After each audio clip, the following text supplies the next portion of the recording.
Good morning, everyone. A very warm welcome to expert consultations on advancing health diplomacy capacity in the Global South, jointly organized by Dakshin, the Global South Center of Excellence at RIS, and the NIMS Institute of Public Health and Governance, NIMS University, Rajasthan, Jaipur. My name is Dr. Monica Kuchar. I'm Advisor Health at Dakshin, and it is my privilege to moderate today's proceedings. This consultation builds on an outcome of our earlier convening, Health Diplomacy Futures Capacity Building in the Global South, held in September 2025, where we identified clear priorities around practice-oriented training, institutional collaborations, and bringing Global South perspective more firmly into global health negotiations. Today's session is designed to translate those priorities into concrete, actionable pathways through two structured dialogues. One on developing case studies and one on developing capacity building booklets, which probably I should say are the modules both specific to the Global South. And we have with us today a very distinguished group of voices from the government, academia, multilateral organizations, and civil society joining us both in person and online. I will now invite our dignitaries to deliver the welcome remarks, starting with Professor Sachin Kumar Sharma, who's Director General, RIS, to deliver his welcome remarks. Over to you, sir. Thank you, Monica. Good morning, everyone, and welcome to this very important event on health diplomacy. I warmly welcome all the distinguished guests here and colleagues from government, Geetu Joshi ji, from think tank, as well as our partner from NIMS University, from AIA. So thank you everyone for being here for this very important event. And why we are here? The one thing is that nowadays these health issues are no longer only the public health issue. Even if you go to the WTO, it is a trade issue. Then it also, you can say that a foreign policy issue, and increasingly it become a strategic issues as well across the globe. And why this issue is very important? 3-4 specific points I would like to highlight that why this health diplomacy is extremely important. Because health challenges at the moment are not stopped at the national border. It is the cross-border issues are there. We can have lot of examples. I can give the few. For instance, a virus which is emerging in one country has implication for public health issues for other countries. We have seen recently the Ebola virus and how we have to call off the India-Africa summit. That is the one component I just wanted to highlight. Second, even a shortage of medicine which is produced in one country, if there is shortage, then it has, you can say, health implication for the other country in the global south or across thousands of kilometers across that specific country. Third is that why this health diplomacy also important, because decisions which are taken in the negotiation, whether it at the WTO or WHO, it has a lot of implication in terms of affordable medicine. The another is about the issue of undernourishment, I can say, which also have the global health challenge in terms of. We keep reading a lot of reports from FAO, from health, and it's being cited that many countries are off track to achieve many SDG goals, including the health-related goals as well. And in this sense, if I take it forward, let's take the one specific example which we all know about when we go through this COVID pandemic that time. So during that time, there are one thing that scientists did their job. Once the vaccine was there in hand, then the issue emerged that how we can provide that vaccine to the global south. So access to vaccine was extremely important. I remember that time when I received a lot of call when we had a discussion, because in my previous job at the Center for WTO Studies, I had a lot of friends from the African countries. So Malawi, I remember that one of my friend Brenda, she called me and she told me that breakthrough in vaccine is one thing, but when we can actually get that vaccine. And during that period, in WTO, a lot of proposals were there in terms of access to medicine, because many of these were related to intellectual property right issues. So that is the kind of discussion during that time it happened. So during even that time, for many developing countries and least developed countries, it was not only about access to the vaccine, but it also become a much more bigger debate about. It also become the debate of the supply chain as well, because many of the countries also impose restrictions during that time. It was also, you can say that time we needed this health diplomacy capacity, because many negotiators, they were discussing this issue that time. So that's the background why this health diplomacy is extremely important, and why there is need to enhance this capacity that for the global south is extremely important. Now, this event is not a stand-alone event.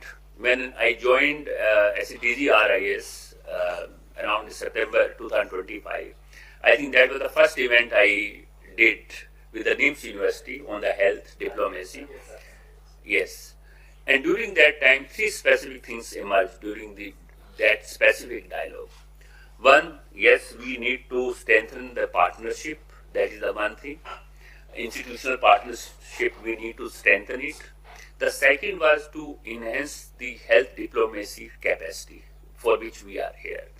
The third was that how we can bring the global south perspective, especially in health diplomacy or public health decision making. These are the three specific components which were being discussed during that time.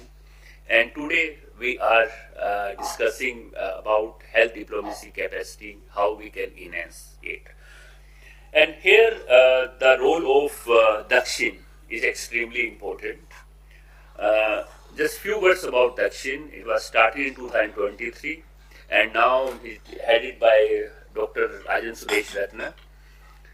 And in Dakshin, the essence was that to learn from each other, to sharing the best practices, what is happening in India, to take it to the global south. And also, it's not only the one side, also to learn from other countries or other institutions if there is any good best practices there, how we can bring it here and then we resolve the issues. It's all about mutual learning as well. In RIS, so Dakshin, Monica, she is the health advisor. She is working on the health diplomacy. But beside this, we also have very important pillar, that is FITM. We are working very closely with the Ministry of Ayush. It is center which is supported by the Ministry of Ayush. And here what we are trying to do, to what is here India's best practices or whatever knowledge about traditional medicine is there, whether it's yoga, whether it's Ayurveda, Unani, homeopathy. So we wanted to take India's best practices from India to the global south, and also learning from other countries as well. So this is all about what Dakshin and FITM were doing. But RIS is doing much bigger than that. We are working on a lot of issues. I'm not going to speak on RIS as much because I wanted to show you one video for 5 minutes, but it's all about RIS.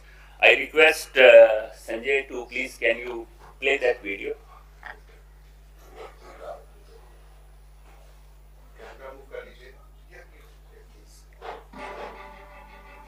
voices of developing countries struggle to find adequate space in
where ideas are not just discussed but shaped into action.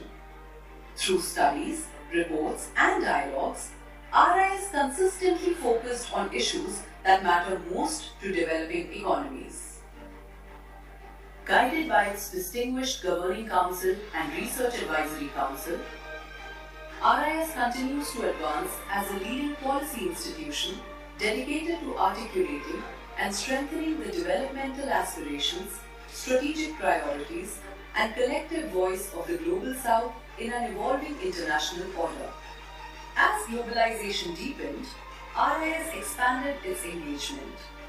It actively contributed to debates on trade, development, technology, and sustainability.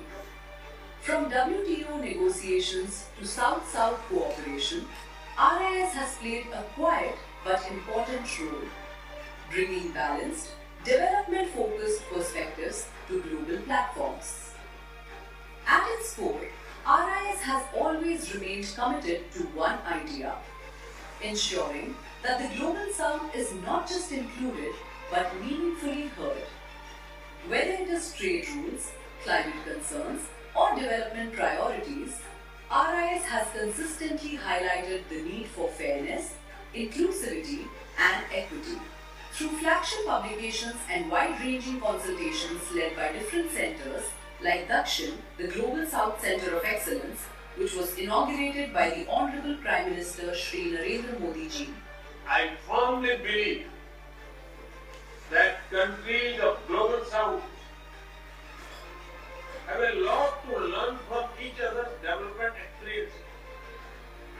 I am happy to announce that India will establish a Global South Center of Excellence. Other important centers of RIS include CMEC, ASEAN India Center, and FITM, which engage several ministries and institutions of the Government of India like Niti Aayog, the Ministry of Commerce and Industry, Ministry of Finance, Ministry of Agriculture and Farmers Welfare, the Ministry of Ports, Shipping and Waterways, Ministry of Ayush, Ministry of Science and Technology, among others. Moreover, RIS has established a wide institutional network comprising more than 200 think tanks across around 150 countries, fostering sustained policy dialogue and South-South cooperation at the global level. RIS's engagement with major international institutions and multilateral forums such as the G20, BRICS, WTO, IPSA, BIMSTEC, and Indian Ocean Rim Association constitutes an important dimension of its policy outreach and contribution to global and regional governance discourse. RIS has brought together policymakers, scholars, and practitioners from across the world. Today, RIS stands as a dynamic institution, engaging with new challenges in a changing world. More than 43 years on, the journey continues.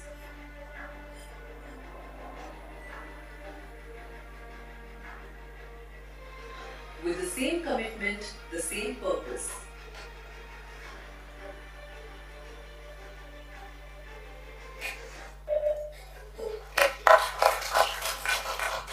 Thank you. This is from my side. Over to you, Monica. Thank you so much, sir. Let me now move on to Professor Dr. Balbir Singh Tomar, who was supposed to join us online.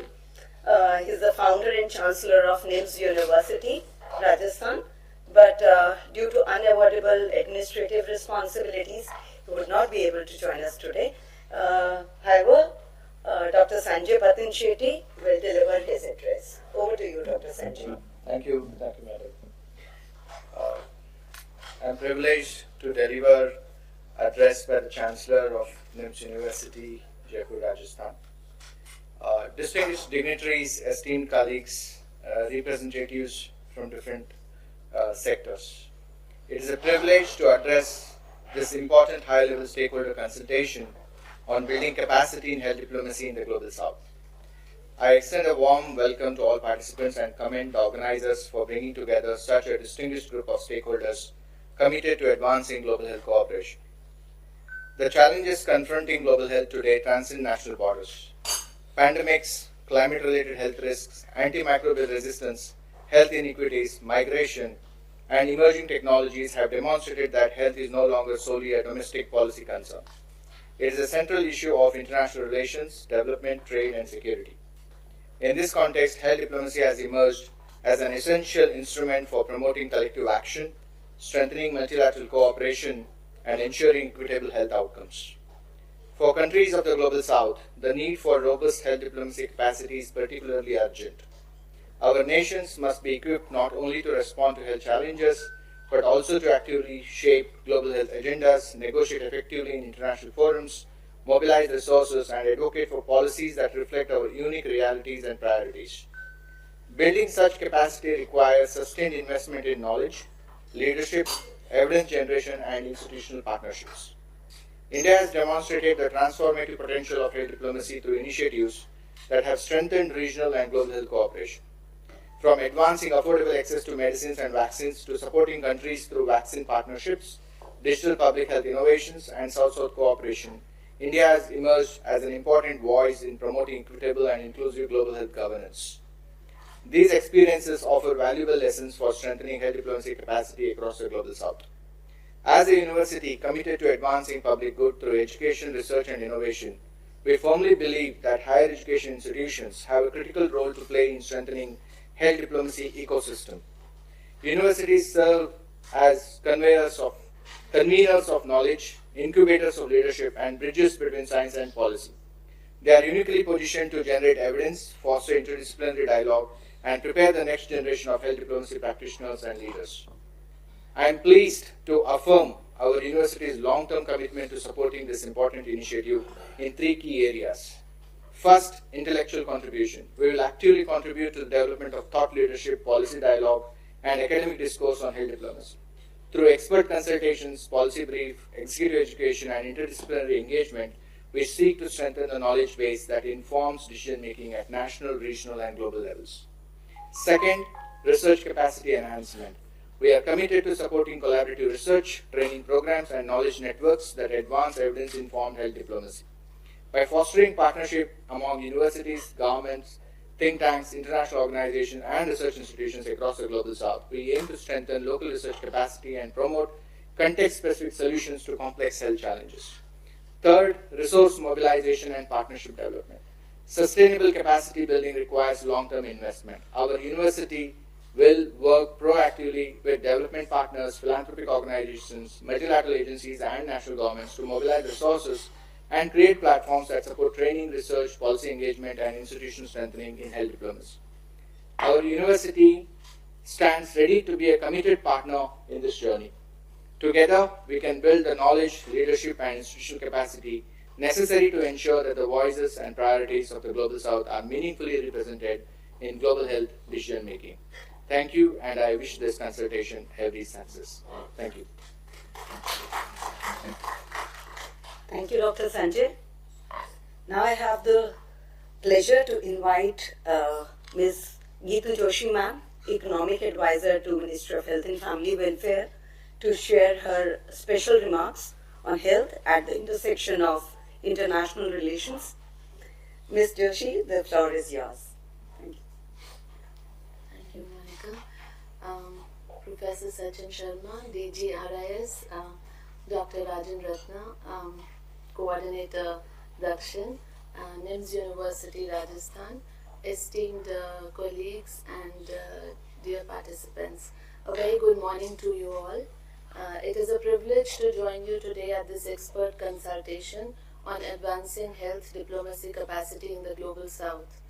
I would like to congratulate RIS, Dakshin and NIMS University for organizing this timely and forward-looking initiative. The consultation comes at a critical juncture when health has assumed unprecedented prominence in international relations and global policy making. We are at a defining moment in the evolution of global health governance.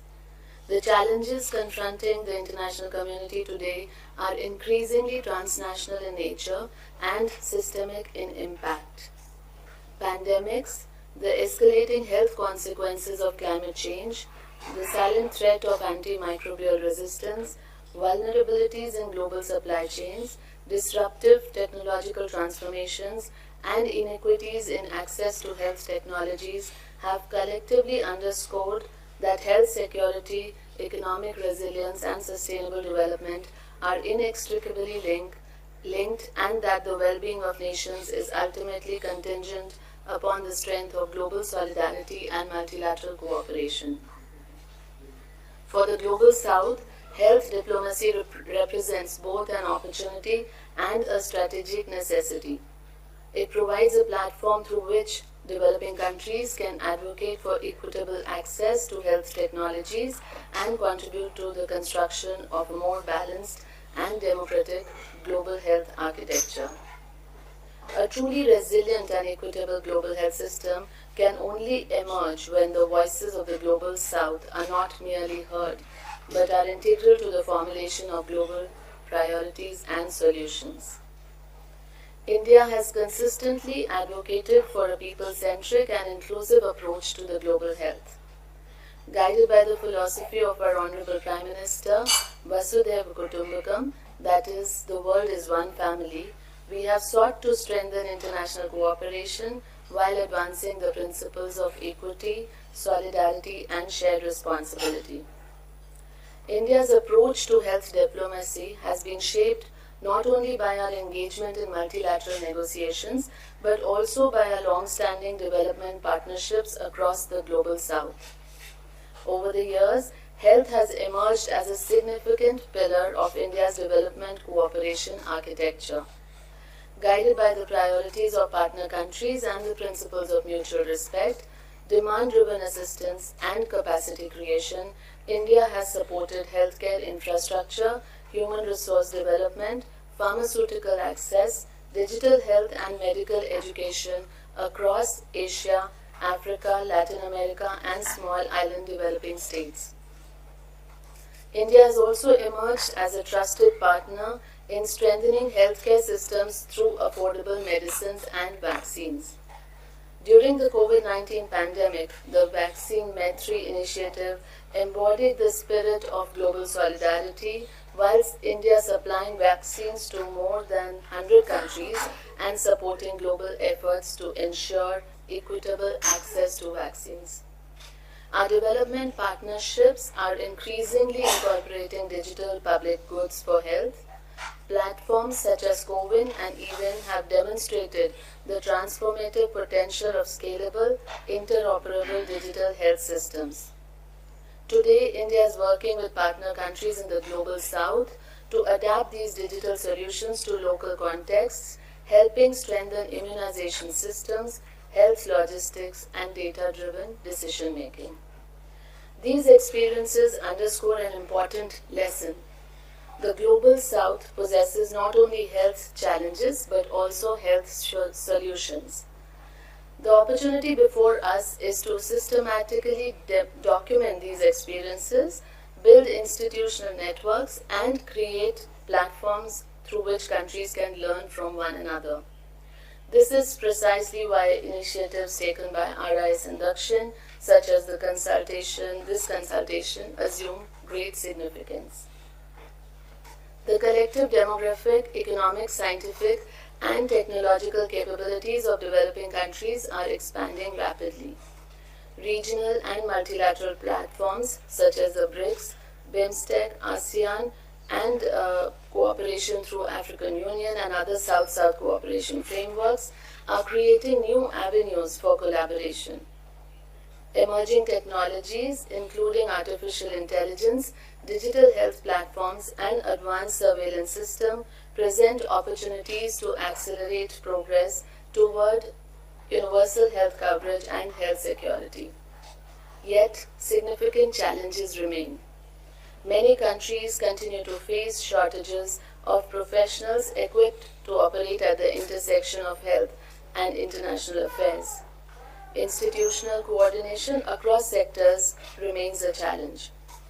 Negotiations on issues such as pandemic preparedness, access to medical countermeasures, health data governance, climate change, and emerging technologies require multidisciplinary expertise that is still developing across many settings.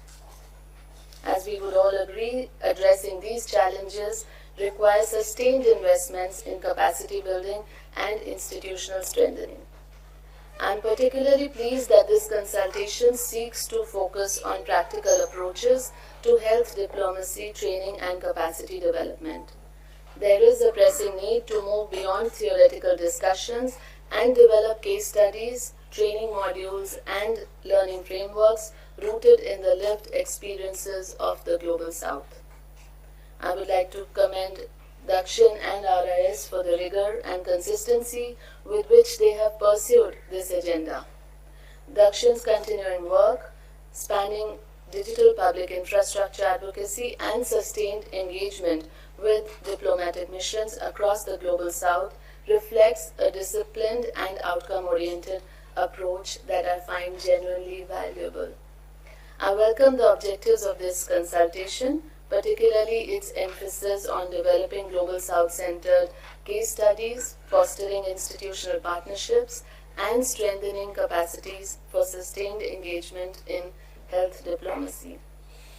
The Ministry of Health and Family Welfare remains a willing partner in efforts that build this capacity in a grounded, practice-oriented manner, and I look forward to seeing the outcomes of these consultations inform future training and collaboration.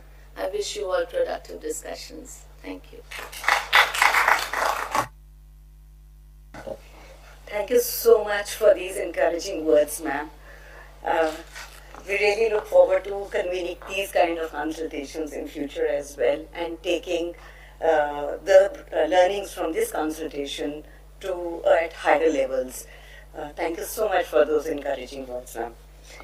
May I now request Dr. Rajan Sudesh Ratna for his remarks as well.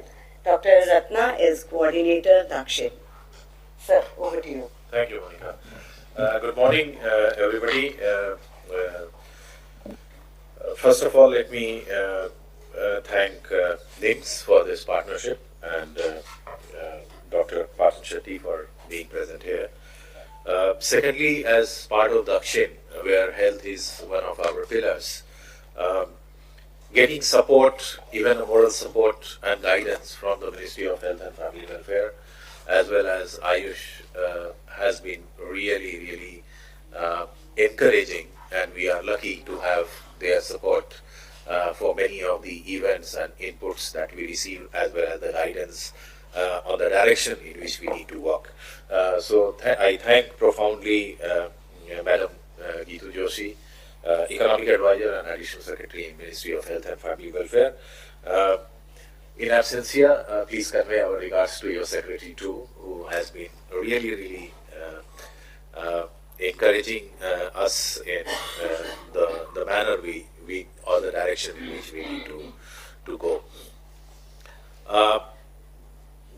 Professor Sachin has already talked about the mandate of Dakshin, so I'm not going to repeat that. But coming on the need of an hour and why we need health diplomacy. Diplomacy is something which is anciently known to all of us, historically known to us, but mostly when we look at diplomacy, it was a political diplomacy which we have looked into. And with time, then it evolved towards an economic diplomacy.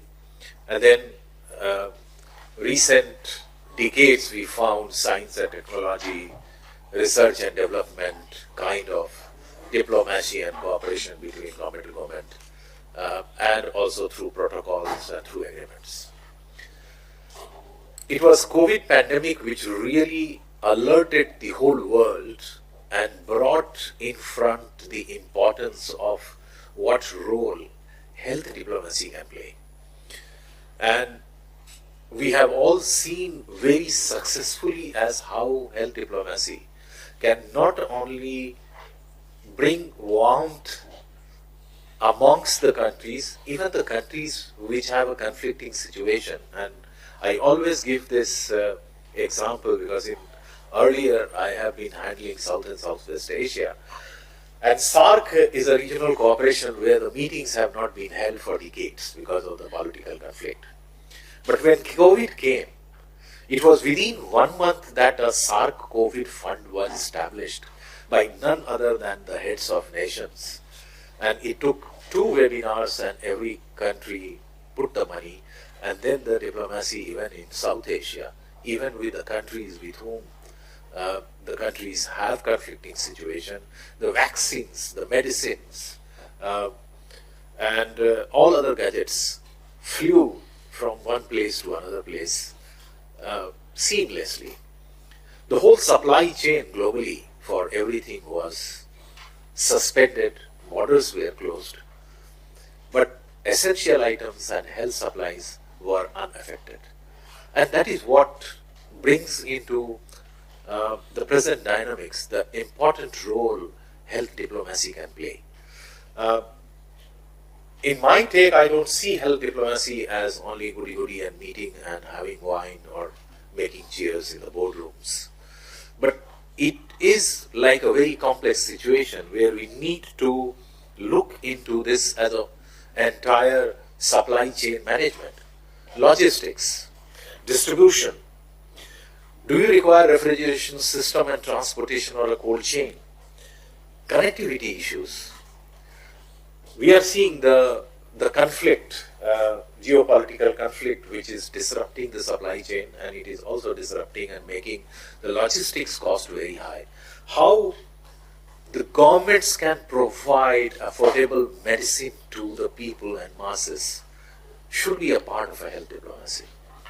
And in that context, while from our side, our end, we are looking forward from this August gathering for those who are online and those offline. 2 types of inputs on health diplomacy. One, what Mr. Sanjay talked about, having the courses for graduates, postgraduates on public health.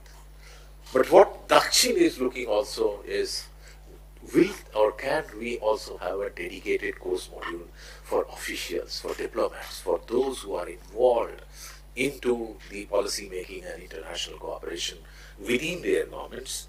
And in that context, we are very happy that we have Capacity Building Commission, who we look forward to in future partnership with them, to take it out to outreach to the governments. For those who are not aware, and I'm not comparing with RIS, RIS is our parent organization, definitely they have to have umbrella, so more number of agreements, but we are meager, Dakshin, 2-year-old baby. Still, we have done a remarkable performance and compliment to my team. I joined only 2 months ago, who have 162 letter of agreements or associations or MOUs with 93 countries in the world, and RIS and our colleagues who have worked, and Atul is also here, Amit is there, Monica is there, they all have been instrumental tirelessly in the last 2 years to bring it there. And that is what network we want to build in taking and promoting these health diplomacy courses to it. One thing I would like to bring it to the notice, and interesting, I was looking yesterday, I should have looked earlier, but I googled yesterday. There are several health diplomacy courses which are running in the world. So let's not reinvent the wheel by sitting in this room. Let's try to bring those experiences and those course modules and tailor it towards the need of a global south. And if we can do that, then I think we have made a very valuable contribution to the society and the world. Thank you very much. Thank you so much, sir. Since the tone of today's consultation has already been set, if people would like to have a cup of tea, the tea is outside. But may I request, sir, that we can have a group photograph first? Because then break for tea. yeah, and then we can break for tea. Online. I would also like people who have joined online to switch on their cameras so that their images can also be captured in the group photograph.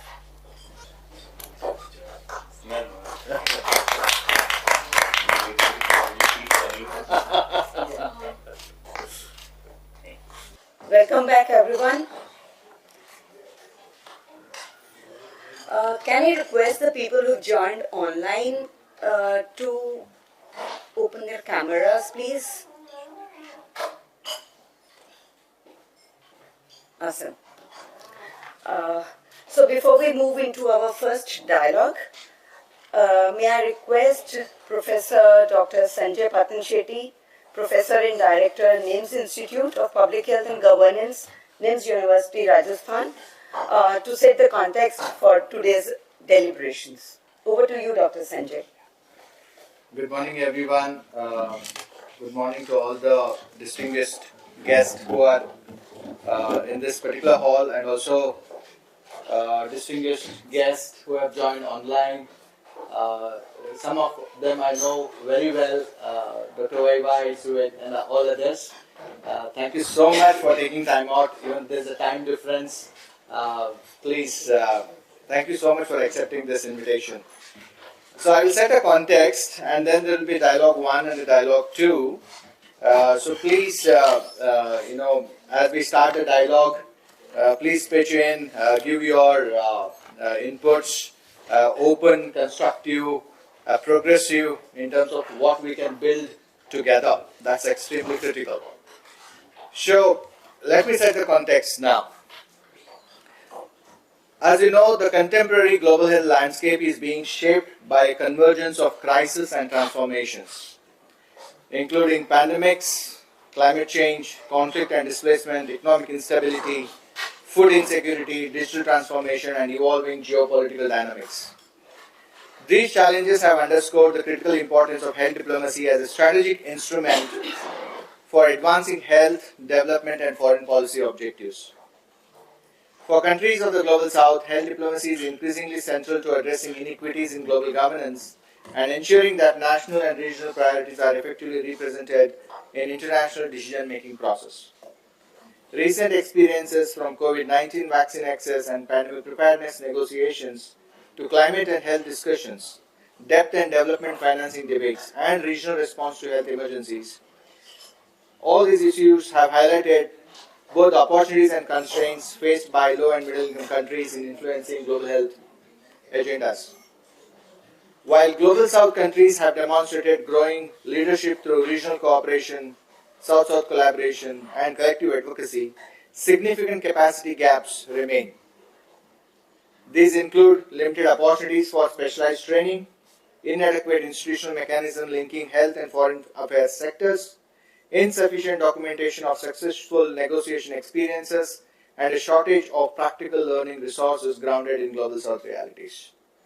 So when ourselves and Dr. Monica and the team from Dakshin and RI started having this discussion, we identified evidence where there is strength, where there are gaps, and then we came to this particular consultation that is needed to build something together. So what are some of the current realities shaping health diplomacy? Ongoing negotiations on pandemic preparedness, response and health security, you know that. The growing health impacts of climate change and environmental degradation. Inequities in access to medicine, diagnostics, therapeutics and health technologies. The intersection of health with trade, agriculture, intellectual property, migration and development financing. Increasing importance of regional institutions and South-South cooperation mechanisms. Emerging opportunities and challenges associated with digital health, health data cooperation, artificial intelligence and data governance. And the need to strengthen national capacities to engage effectively in complex multilateral negotiations. So these are the current realities where we day in and day out we see these discussions happening either at the national level, regional level, also at the international and multilateral forums. So having said that, the consultation is a platform. It helps us to open up and speak. What can we do together? Examine the evolving role of health diplomacy in an increasingly fragmented and a multipolar world. Reflect on lessons learned from recent global health negotiations and crises, because as you heard during the welcome address by DG, RIS, economic advisor, and also Dr. Rajan about need for learning from the global south and sharing the best practices and mutual learning. That's important. Identify competencies and institutional capacities required for effective engagement in regional and global health governance. So the philosophy is build with, not build for. Let's build together. Promote approaches that amplify global south perspectives and leadership in shaping health policies. And generate practical resources like case studies, modules. That's what the consultation. So as you start having this dialogue, some of the key discussion areas, we have received the pre-read, you have received the concept, also the agenda. So but the participants will be invited to explore what are the emerging priorities for health diplomacy in the global south. The focus is global south. Lessons from recent negotiations. Core competencies for health diplomats, policymakers and technical experts. What are those core competencies? Are we already having that? What is that we need to build on what we already have? What is that we need to change? What is that we need to be adaptable, agile to what's happening, and how do we build on it? And what are the institutional arrangements? Because you need structures. You have systems, you have structures, then the sustainability also gets integrated into this. So what are the institutional arrangements that facilitate effective collaboration among different ministries? I'm extremely happy, having a collaboration with Dakshin and RIS, because the cooperation across the ministries, different sectors and actors, is embedded in the core philosophy of this institution. And I should say that the RIS is 44-year-old, and I am also. So I was also born the day RIS was born. So sorry for disclosing my age, but yeah, sorry. Again, it's gender. Who said that? It's a gender. Okay, keeping the moments lighter. So I think what we need is the institutional arrangements, the institutions like Dakshin, the collaboration with ministries, think tanks. I think that is very critical as we build and talk about need for systems, but also we need structures to bring sustainability into whatever we do. And what are the innovative approaches for capacity development and peer learning? We come from the universities. Universities are known for, imparting education, doing research. But I think the next level of engagement of the universities is in terms of translating what is already known, evidence-informed policy. So that's where the collaboration with think tank and other entities will come together. So the next generation universities, is important that they focus on policy translation too. So what are the innovative approaches to do that? And mechanisms for documenting and disseminating practical experiences from the global south countries. Do we have a repository? Do we have a shared resource sharing platform for intellectual, the modules or the capacity building or the case studies, exercises that are already happening in the global south? So, in that context, you will listen, from the moderator in terms of the specific questions, for the dialogue 1 and dialogue 2. Please pitch in and talk about these issues. You already know the context, but what is also important is what we already know and what we don't know, and how do we bridge it. And because that's through interaction. Known unknowns, and we have unknown unknowns. So I think that's where the collaboration plays a key role in terms of achieving what we want to achieve.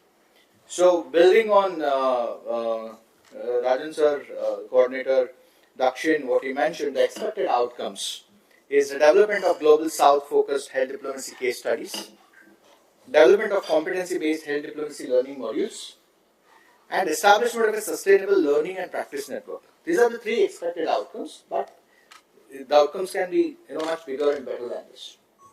So, in summary, the consultation will explore the creation of a community of practice that connects health diplomats, negotiators, academic institutions, and training centers across the global south to facilitate peer learning, mentorship, exchange of experiences, and collaborative research. So, as NIMS University, we are committed to this collaboration.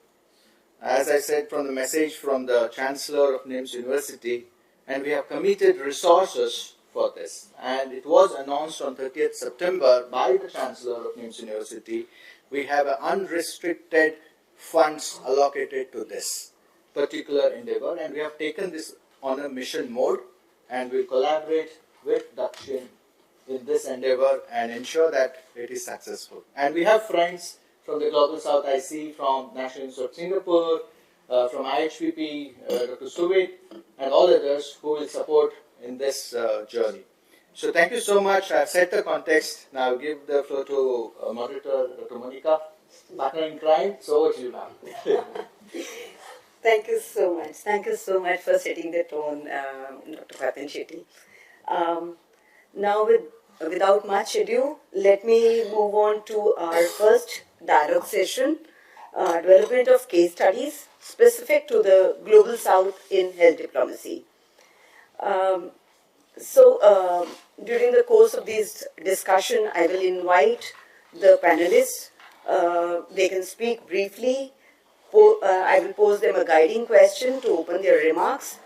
And once the panelists from session 1 have spoken, I will open the floor for cross conversations and any questions which you might have. So let me start with Ms. Isabel Harada. She is Deputy Resident Representative, UNDP, New Delhi, and she has a very extensive, sorry Isabel, you just entered and we started.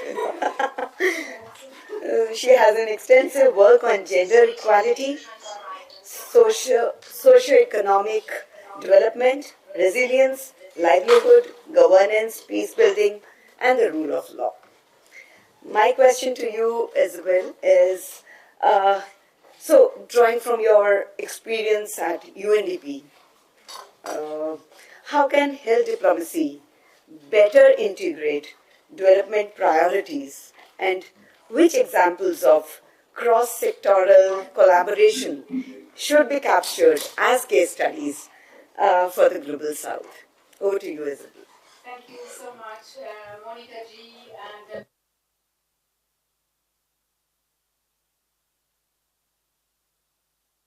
yes, can you hear me now? Yes, okay. Thank you so much, Monica Ji, and a very good morning to all. I think it's. I will not go by names if that's okay, because we will not finish. Well, thank you on behalf of UNDP for inviting us, and yeah, thanks to RIS, and also great to see Rajanji here. We have already collaborated before, of course. So yeah, thank you for your question. I think it's 2 questions, right? The first one more on how can the health diplomacy better integrate development priorities, and then the cross-sectoral approach.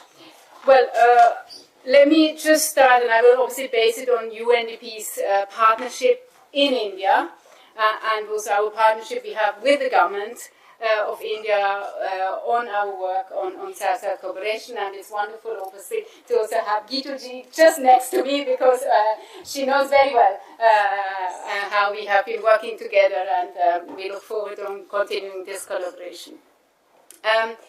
I think the introduction was given by Mr. Patanjan Shetty, so I will not go into that. COVID obviously has taught us a lot, and well, has also, despite a lot of sadness which it brought to the world and challenges, but it has also had some accelerating factors, and maybe we can look at these as well. Well, but definitely it has told us that a health system just alone in one country is not strong if in the neighboring country it is not. Let me say it like that, it is not strong. So if we are safe in one country and our neighbors in the other country or in other countries are not safe, we are not safe altogether. I think that is very simply put, but that is quite important. That's why this health diplomacy is also so important. Obviously, diplomacy is among states, right? That's the definition of diplomacy. However, and I think you have mentioned, I mean, academia plays a role, private sector plays a role, and the most important is that it's the needs of the people at the center. And for the United Nations, obviously, we are an intergovernmental organization. We work with states, but we also work with academia, with private sector, and definitely human development and the well-being of the people is the aim of our work. So,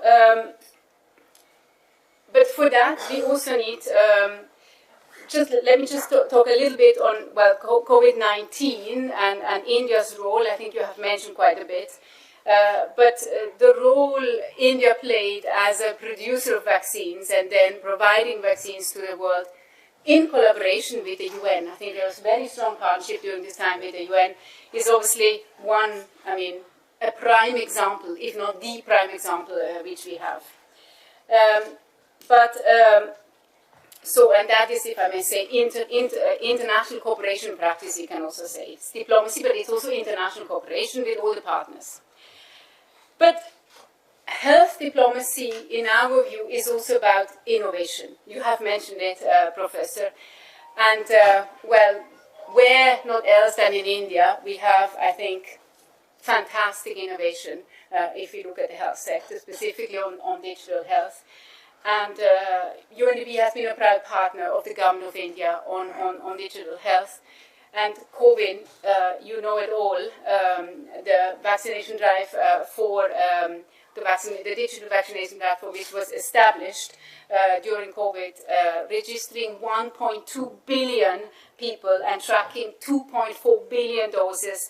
Well, that is really the proof of concept, if I may say so, which became a digital public good.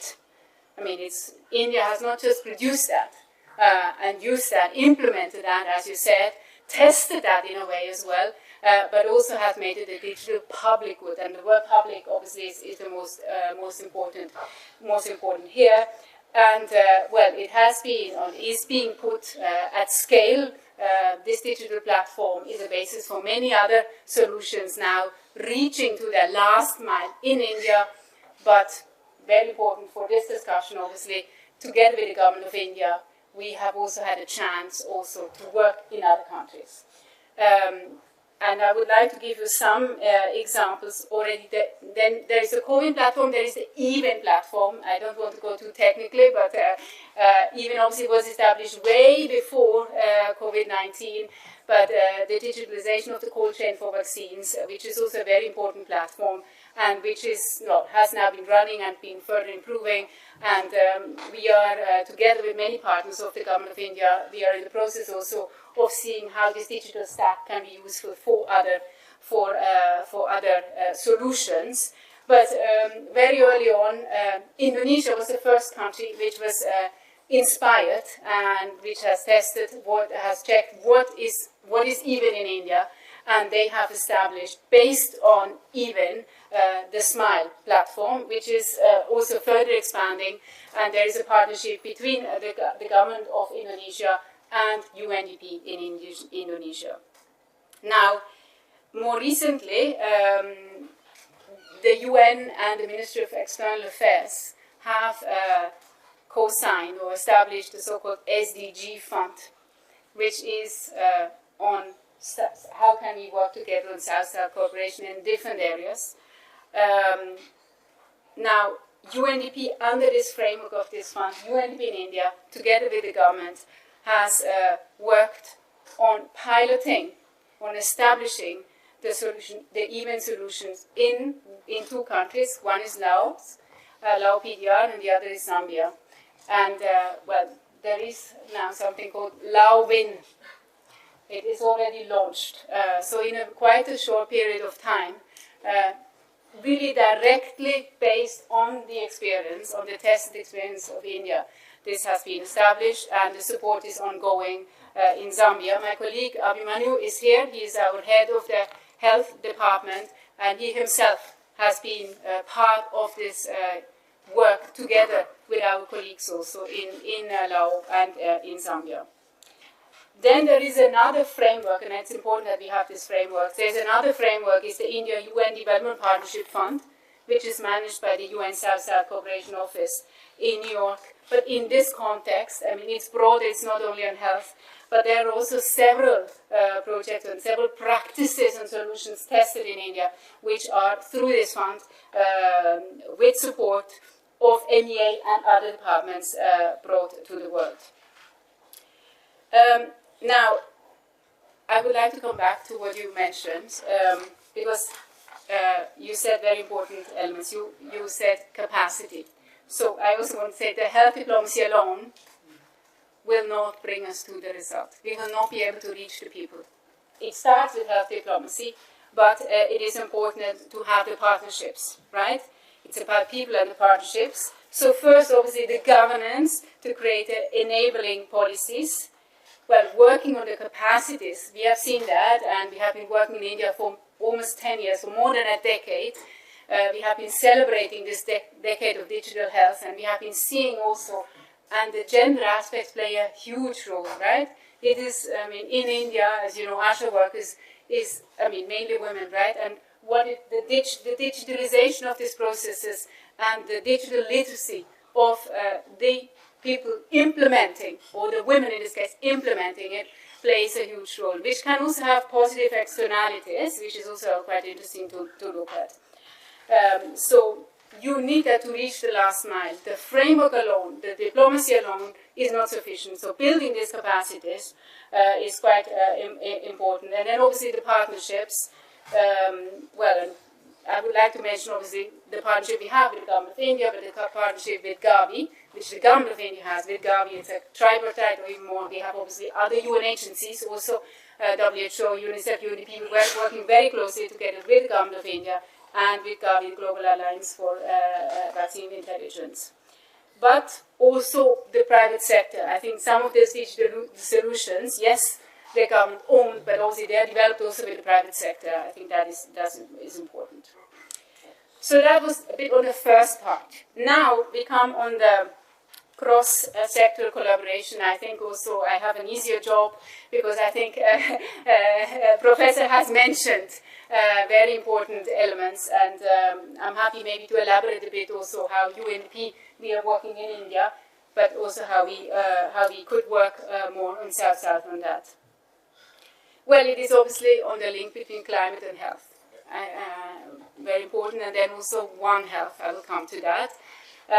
So you've mentioned it, but well, we are also working obviously very closely with MOEFCC, climate change, and well, there might be different opinions in the world about that, but I think India has clearly established that climate change is no longer only an environmental issue, right? It is also a public health challenge, and I think we feel it all ourselves in our personal lives.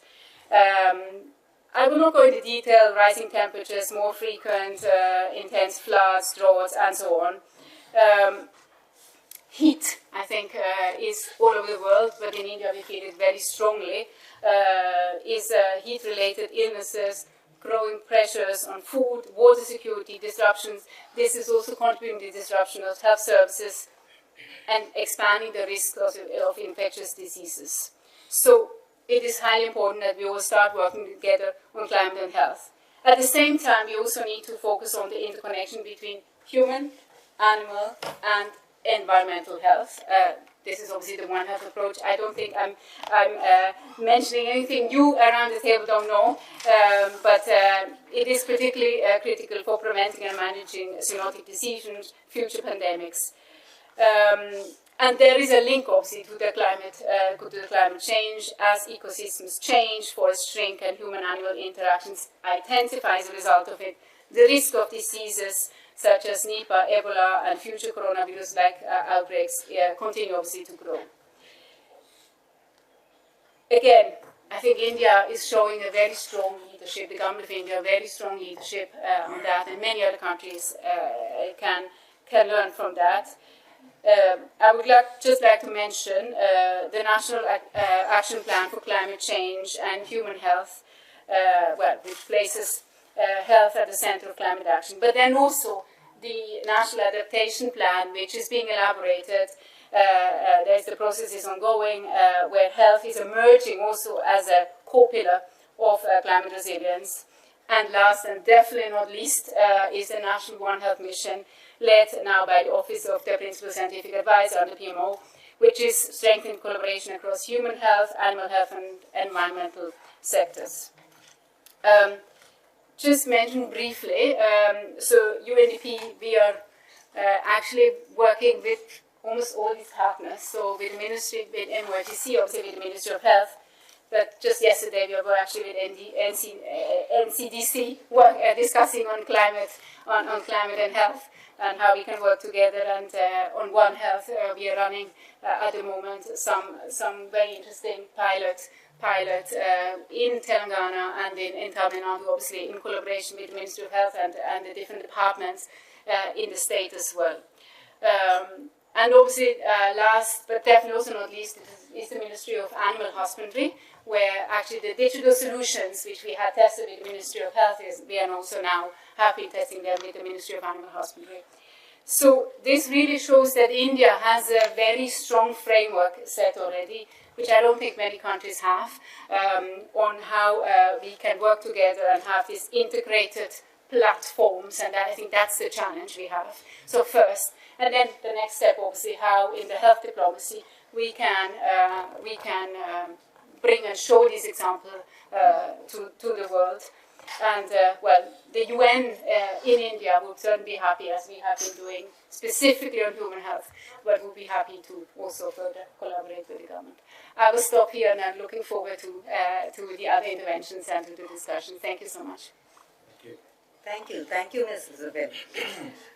You clearly highlighted that India has established these DPGs for free use of the global populations. They can use it freely.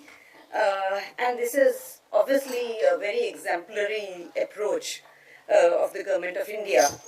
And you clearly highlighted that UNDP has been collaborating with government of India, and these kind of initiatives where multi-sectoral approaches are being utilized in most of the projects of yours, they can be great examples for the case studies which we are trying to develop.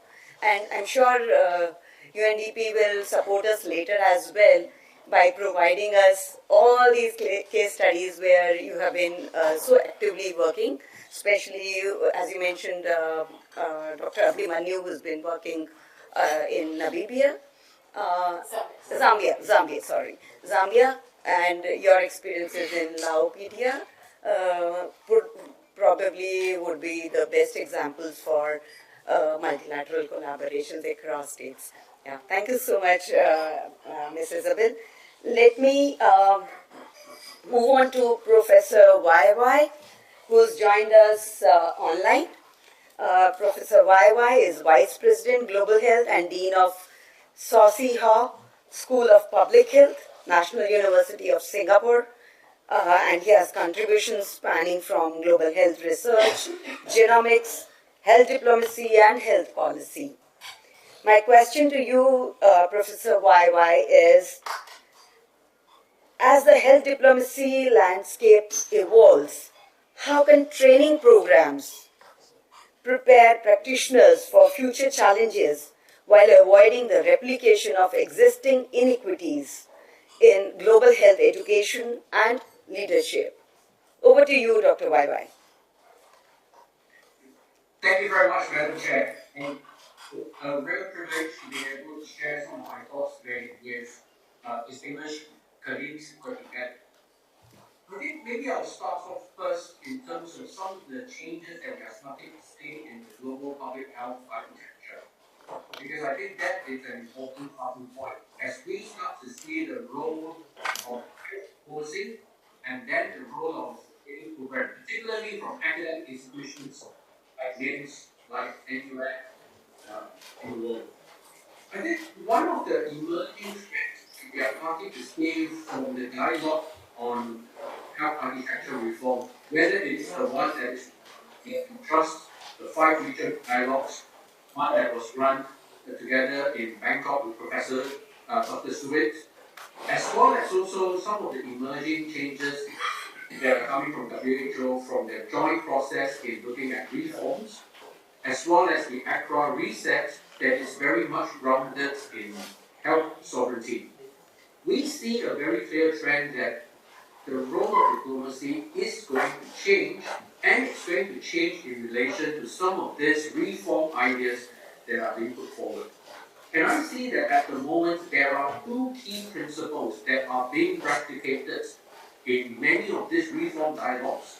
One is around national sovereignty in health, which is how countries on their own will be able to be self-sufficient from the perspective of health governance, health financing, and also the accountability element to measure the success, the failures, what are some of the gaps of their health priorities, health policies, and health programs.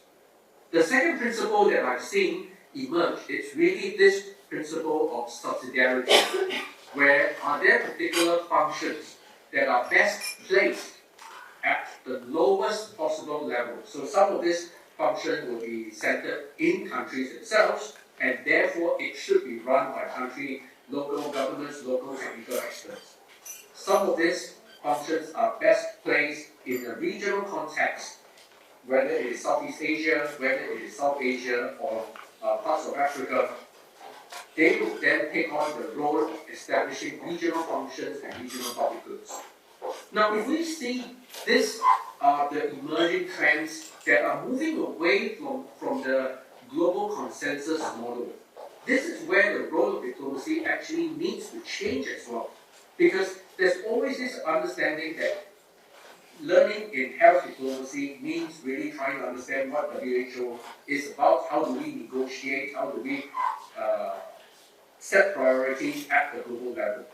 But in fact, what I see is a problem with directionality, because the directionality of a lot of these health functions tends to be starting from a global level before we think about what are the regional elements that we put in place, finally coming to the country. So you start off global, regional, and then country. But if you speak to any of the member states in WHO, or any of the leaders that are in the hall today, if we ask the question, what are some of your most important priorities in health, in your own context, it is always national. It is always subnational. What happens in my country, what happens in different regions in my country.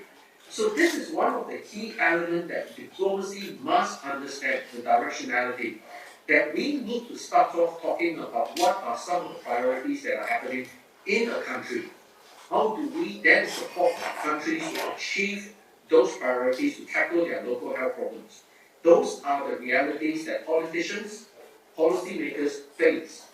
And this is why, even when we start to think about where diplomacy should start off, in fact, it should always now start off understanding local, national health priorities.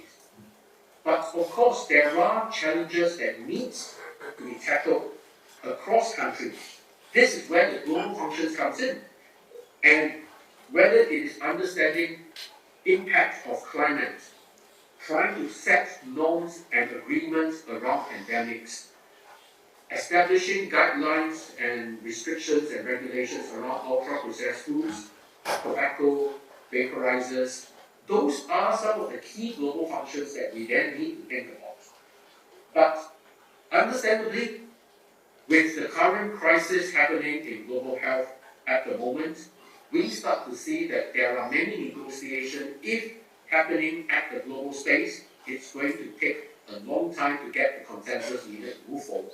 To which then we start to think about regional.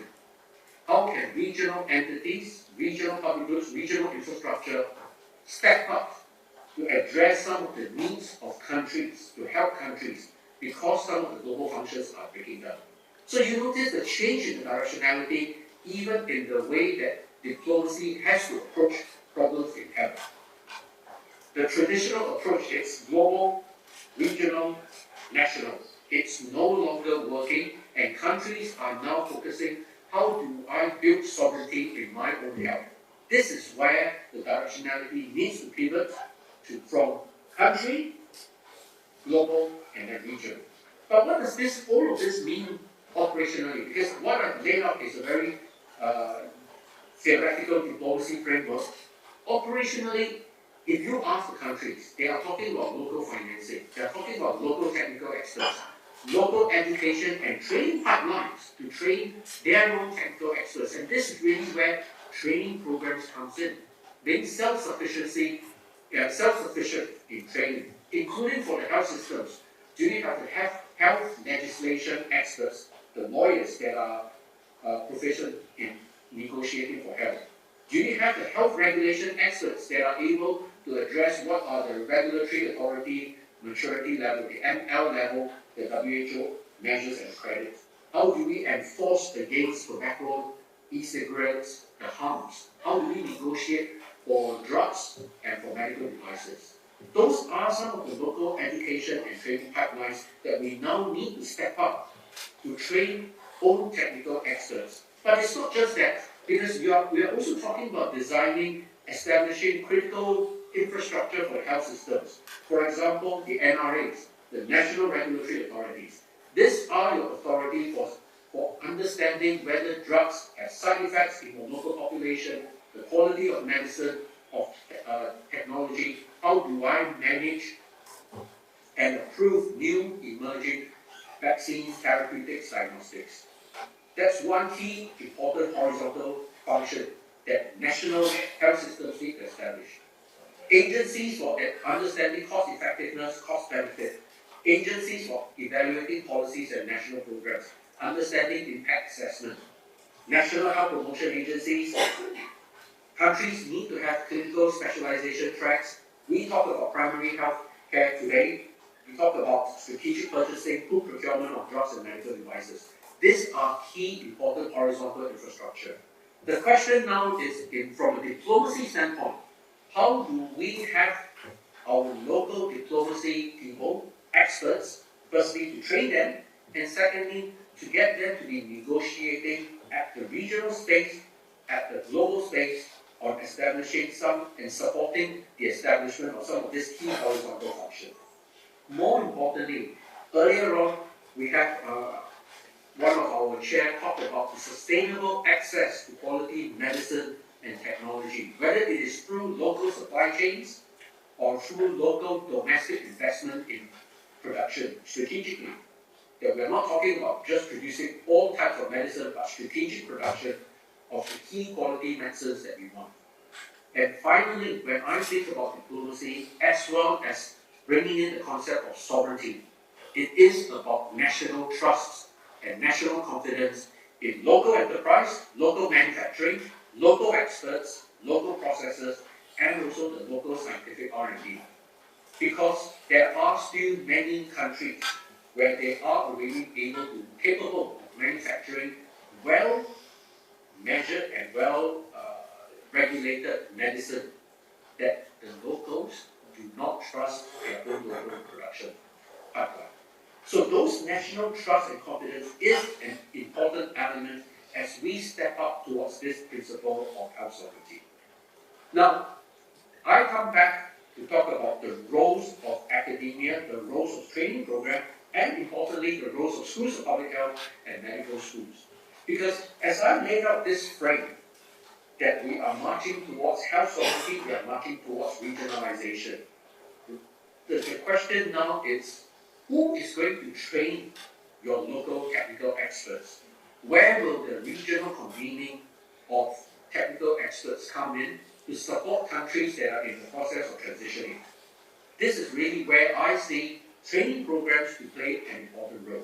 Because academia must play a key role in driving policy-relevant, policy-directed research. We cannot just focus on academic research that publishes papers to get in a high-impact academic journal, get more research grants, publish more papers. It's a vicious cycle, but there is very little impact to the policymakers. Schools and academia must continue to support government functions and priorities. And most importantly, I think that academia, through the training program, through the training of the diplomacy, health diplomacy, must always constantly push the envelope around having a long-term perspective, that foresight to guard against short-term views, against nationalistic views, because of politicians gaining for political cycles. And this is one of the biggest problems that I see in global public health these days.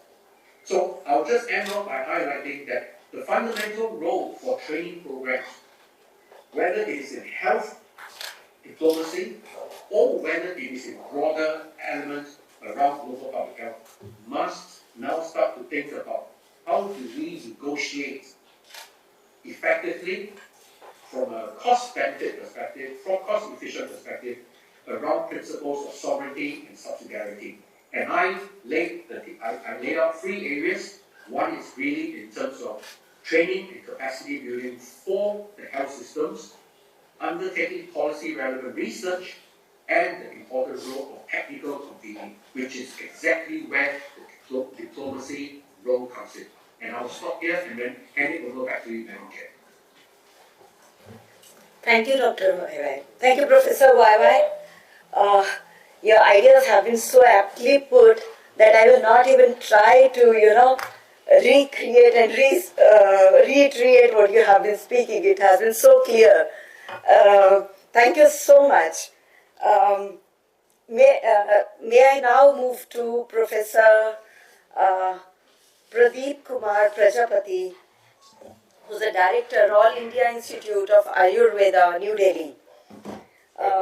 Sir, integrative medicine. Good morning, madam. Very, very important. Thank you.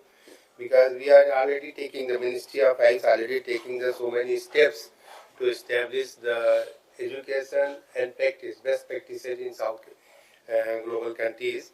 There are so many, two institutes already taking the degree courses in NIA Jaipur and ITRA Jamnagar, where the persons are coming and graduating, learn the Ayurveda and traditional medicine and local practices, and they want to back practicing the traditional system.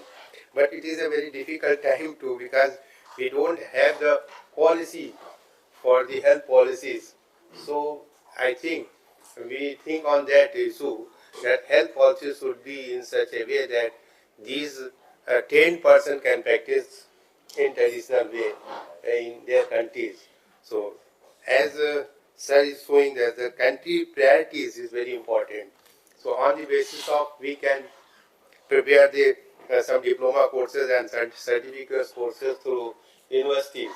So because university has the free lunch, with the collaboration with the international centers, they can create the manpower for the traditional healers and folklore medicines also. There are so many things in different countries also.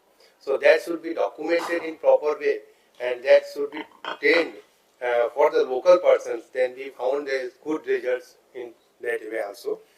Though because Ayurveda, mainly depends upon the medicinal plants, and the medicinal plants are available everywhere. but that should be incorporated in pharmacopoeia in different countries, our countries also. So if we found certain good plants in that country, that should be converted into medicine there also. So such type of the training should be also propagated in their countries also. My main focus is that this Ayurveda wellness centers, especially because everyone is not able to take the medicine, but they are focusing on their health issues by yoga practices or diet and lifestyle. So that type of the practice is most acceptable in that country also without taking any medicine. So that should be propagated and facilitated through Ministry of Health or through this forum also. Because when we come in the last week probably for the MOU with the FITM, then we found that this type of activity is going on.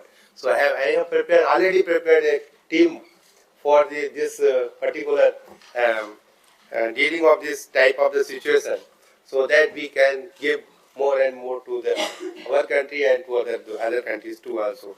So thank you for taking the because we have the 2 to 3 points only.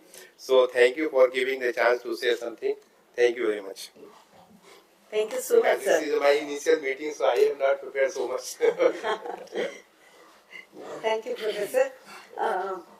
So, Professor, integrative medicine is really important, and wellness has been a very, very integral part of now the real, the bigger umbrella of health, you know. And it's been a old proverb which says prevention is better than health.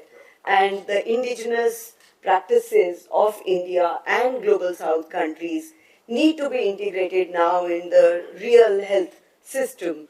And capacities need to be built around this. How this can be an important part of the health diplomacy courses, how these important understandings around integrative health need to be introduced into the courses, the real systems now. Thank you so much. And when we talk about health, financing is an important component. And we have Dr. Grace here, who's the team leader, Health Systems, WHO. She's joined us online, and her work is centered on health economics and health system strengthening. Dr. Grace, drawing on your experiences at WHO, what health financing lessons should be captured in health diplomacy case studies? And how can countries build stronger negotiating capacities in regional and global health financing discussions, more so in the present scenario? Thank you. Over to you, Dr. Grace. Thank you. Am I audible? Absolutely. Great. Good and be there in person, but I'm glad to be part of this very important discussion. As my experience has been, I've worked both at the country office in Uganda, at the regional level for WHO Africa, interacting with the African Union, with the EU, with several entities, and now here in India as well. And drawing from the lessons that we have seen in WHO, I'll start off with a lesson. One is that the technical is very important, but I think health diplomacy case studies must necessarily engage in the political economy of different diplomacy case studies. Who was important in terms of setting the agenda? What were the power plays? Who was central to the argument? Whose argument carried the day? Because all these will shape not just what is funded, but also how much is funded, the conditionalities that come with those funds, how that money is distributed, and therefore the equity implications.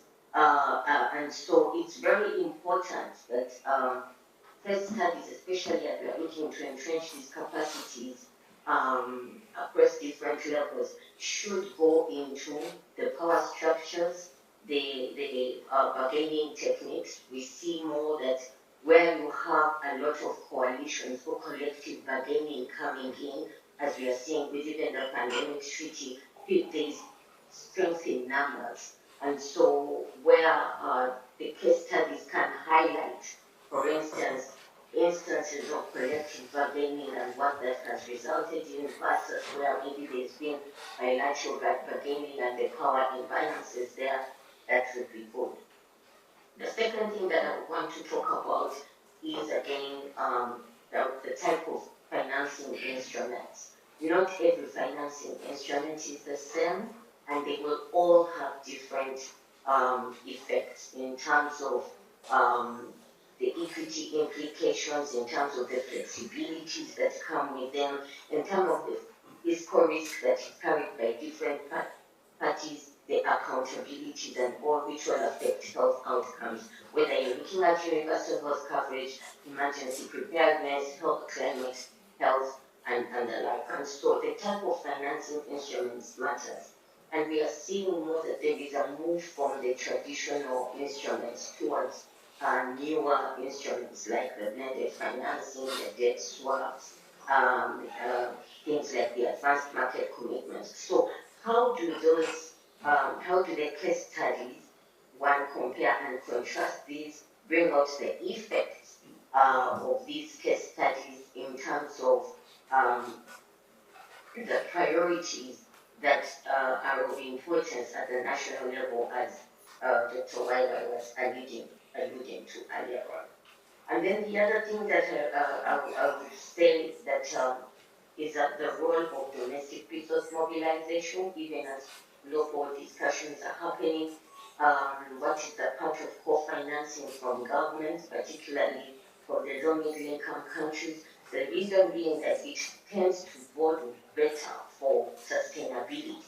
And so the case studies that highlight those nuances as well is important. The other thing is transition planning, and I think Gavi Global Fund provides some good case studies in that regard, contrasting them again with entities like PEPFAR and then the whole USA debacle that happened recently, where there was literally the countries where you woke up and there was no more funding overnight, literally. What does that mean? And nuancing the importance of those transition plannings, the negotiations that go on, and the roles of different players, I think is also very important. One of the things that we say, and this speaks for health financing, but I think would also speak within the health diplomacy space, is that from a health financing standpoint, it's not just revenue raising that is important, it's also how you use the money that you raise, the efficiency aspect. And so case studies that highlight instances where there was deliberate capacity building in terms of building institutional capacity and objective capacity, and that public finance management systems, the procurement and supply chain management systems, the ability for production, even as we are talking about all this technology transfer, the ability of the local capacity to be able to produce. Well, I think those are very important because it plays a role in the success of that finance. The linkages across sectors, and I think here this is important for climate health, for the One Health discussion, case studies that highlight partnerships within government at different levels, government, regional, and global, between entities across these different sectors, I think is also important. And then the role of the Ministry of Finance, I think, is also important to nuance in these discussions, particularly for the LMIC. I think there should be a deliberate engagement with the Ministry of Finance from inception when some of these negotiations are happening. Many times we see that they come on at the tail end of the discussion. They are not well capacitated to understand some of the technical nuances, and so that is important. Now, coming to the second second part of your question in terms of how do we build stronger capacity. Going back to the intervention by Dr. Waiwa, the role in academia is indispensable here. But I think academia cannot go at it alone.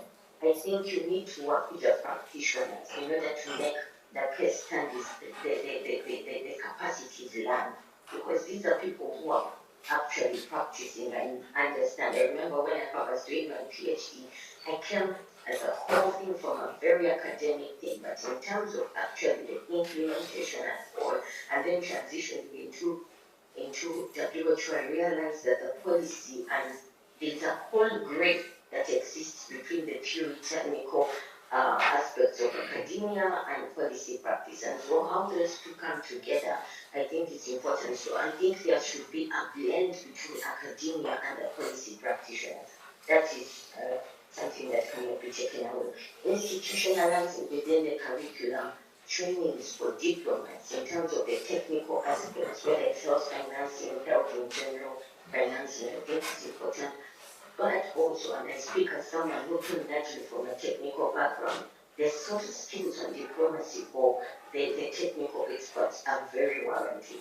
Things like negotiation, things like the understanding that you need to build coalitions. What coalitions do you need? Those are things that I think are very critical. Setting the agenda, how does one go about setting an agenda that actually makes it fly?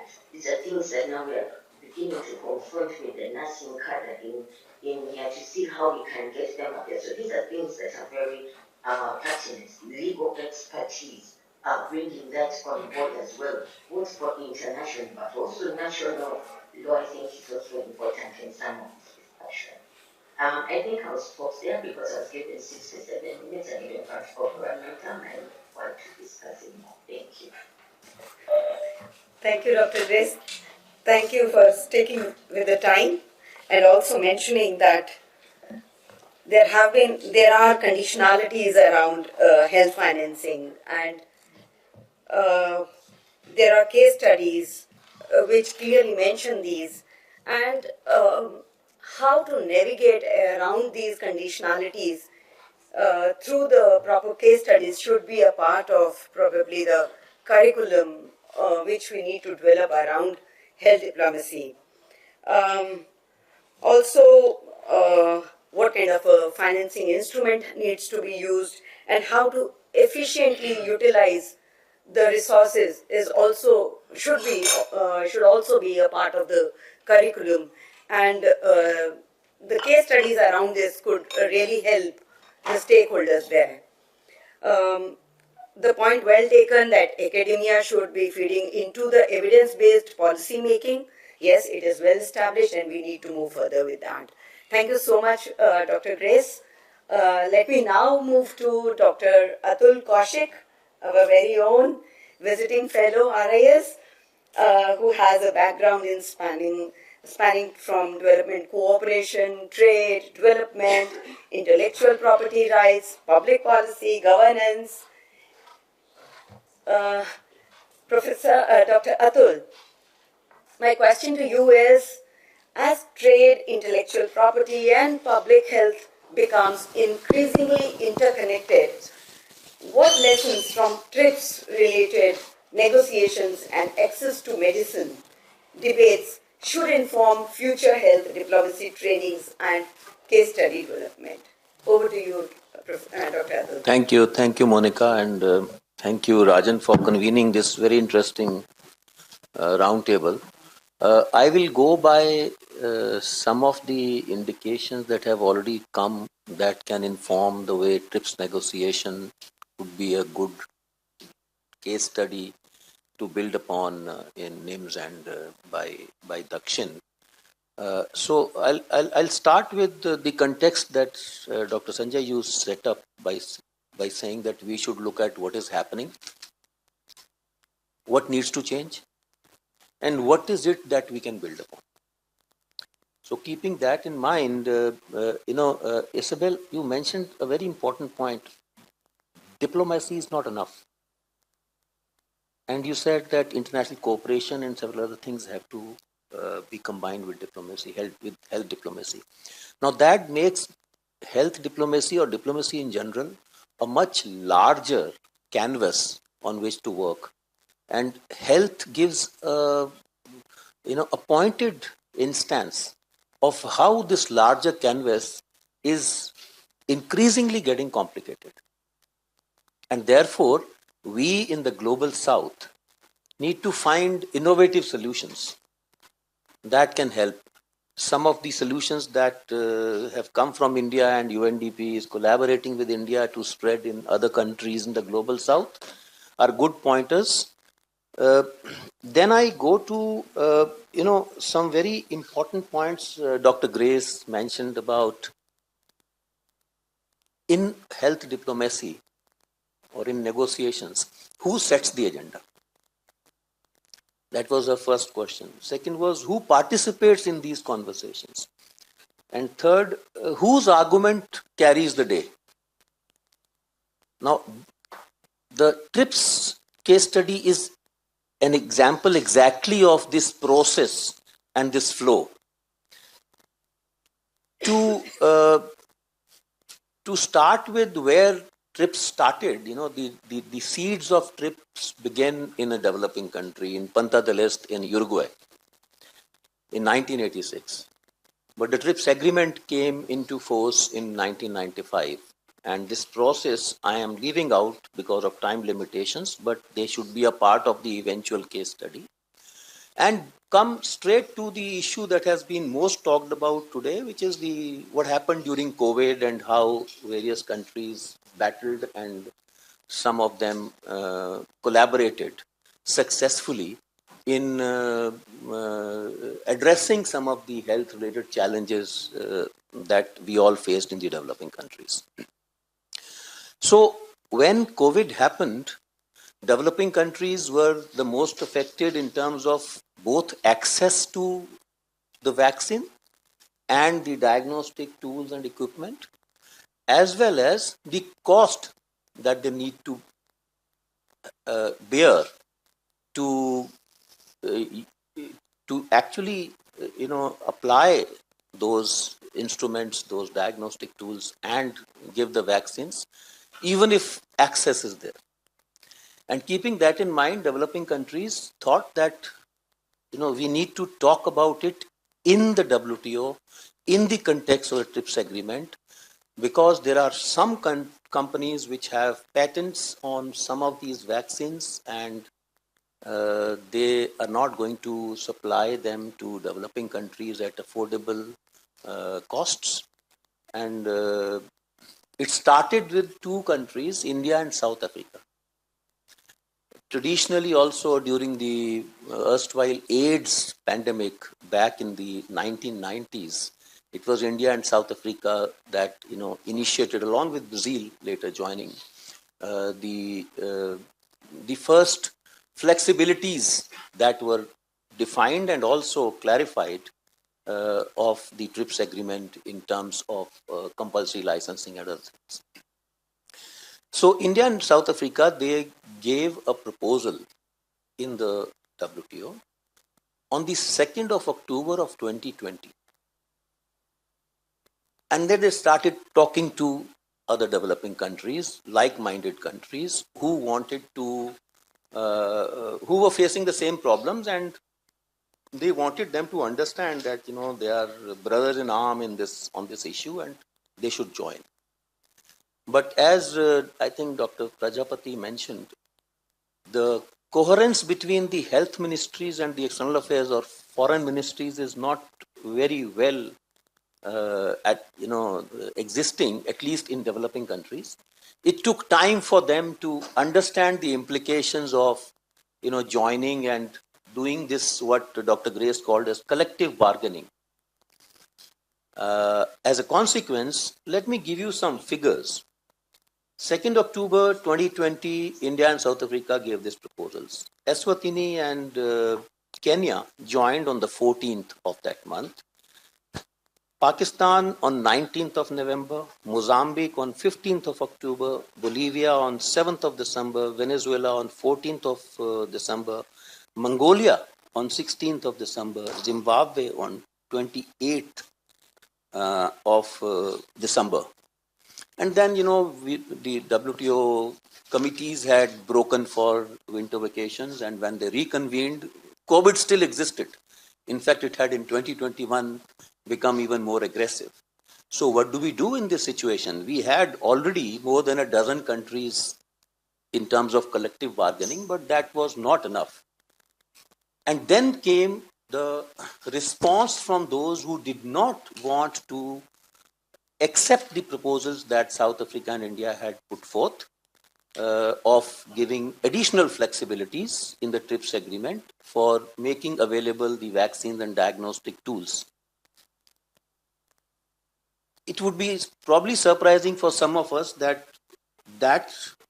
group that gave a counter proposal did not only include developed countries like Australia and Canada, but also included Chile, Mexico, countries where these very drug manufacturers of the north had established presence, and therefore they had a sway over the domestic policies, both on health and on international, on foreign affairs.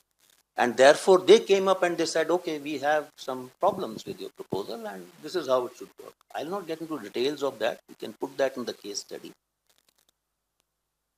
These dozen or so countries gave 5 different responses, specific responses in informal and formal meetings that followed after the reconvening of the WTO after the winter break, ending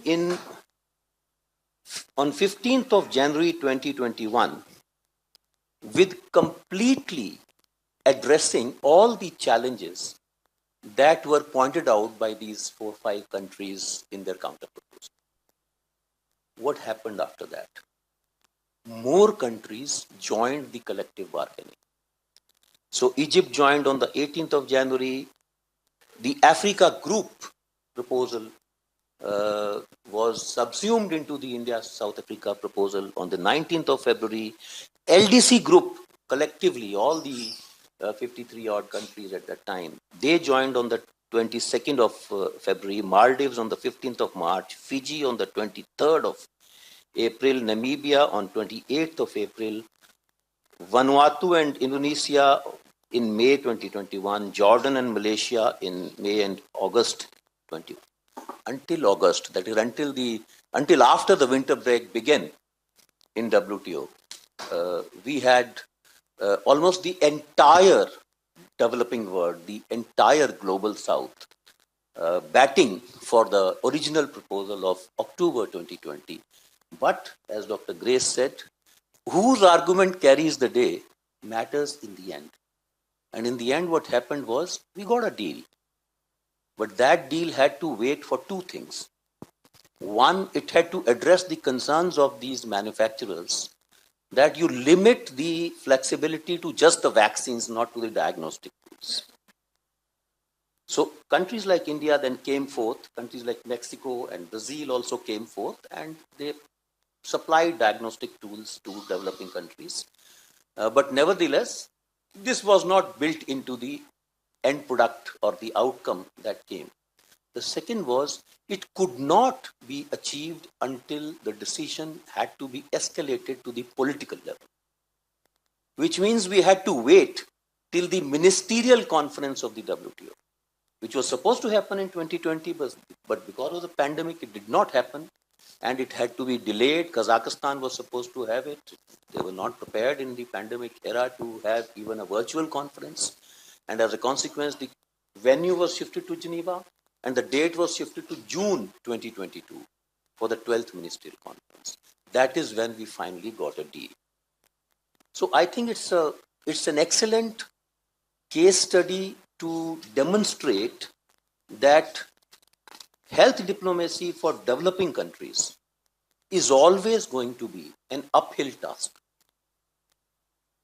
And in order to face these challenges in a better manner in the coming days and months and years, developing countries have to, at the diplomatic level, undertake collective bargaining. And I recommend Dr. YY's, second principle that we have to move towards regionalism for that. So, so Ebola, you have, the most affected countries are just two, but there are 5 countries. Dr. Grace is sitting in one of them, which are around it, and they are kind of almost closing their borders to make sure that the virus does not spread to those countries. But the region collectively has to think about how to overcome this challenge. Similarly, when AIDS happened, the sub-Saharan Africa as a region had to come together on how to take action. So we have to start at regional level, build capacities there, and all the training programs, Dr. Patan Shetty, that you build, I think should be designed in a way that you uh, include the national, the regional, and the international dimensions of the capacity building, so that those who get trained through these modules, they can spread this word to at the differentiated level, at all 3 levels, at the national and the regional and international. I think I'll stop here, but I'm happy to answer any questions. Thank you. Thank you, Dr. Atul.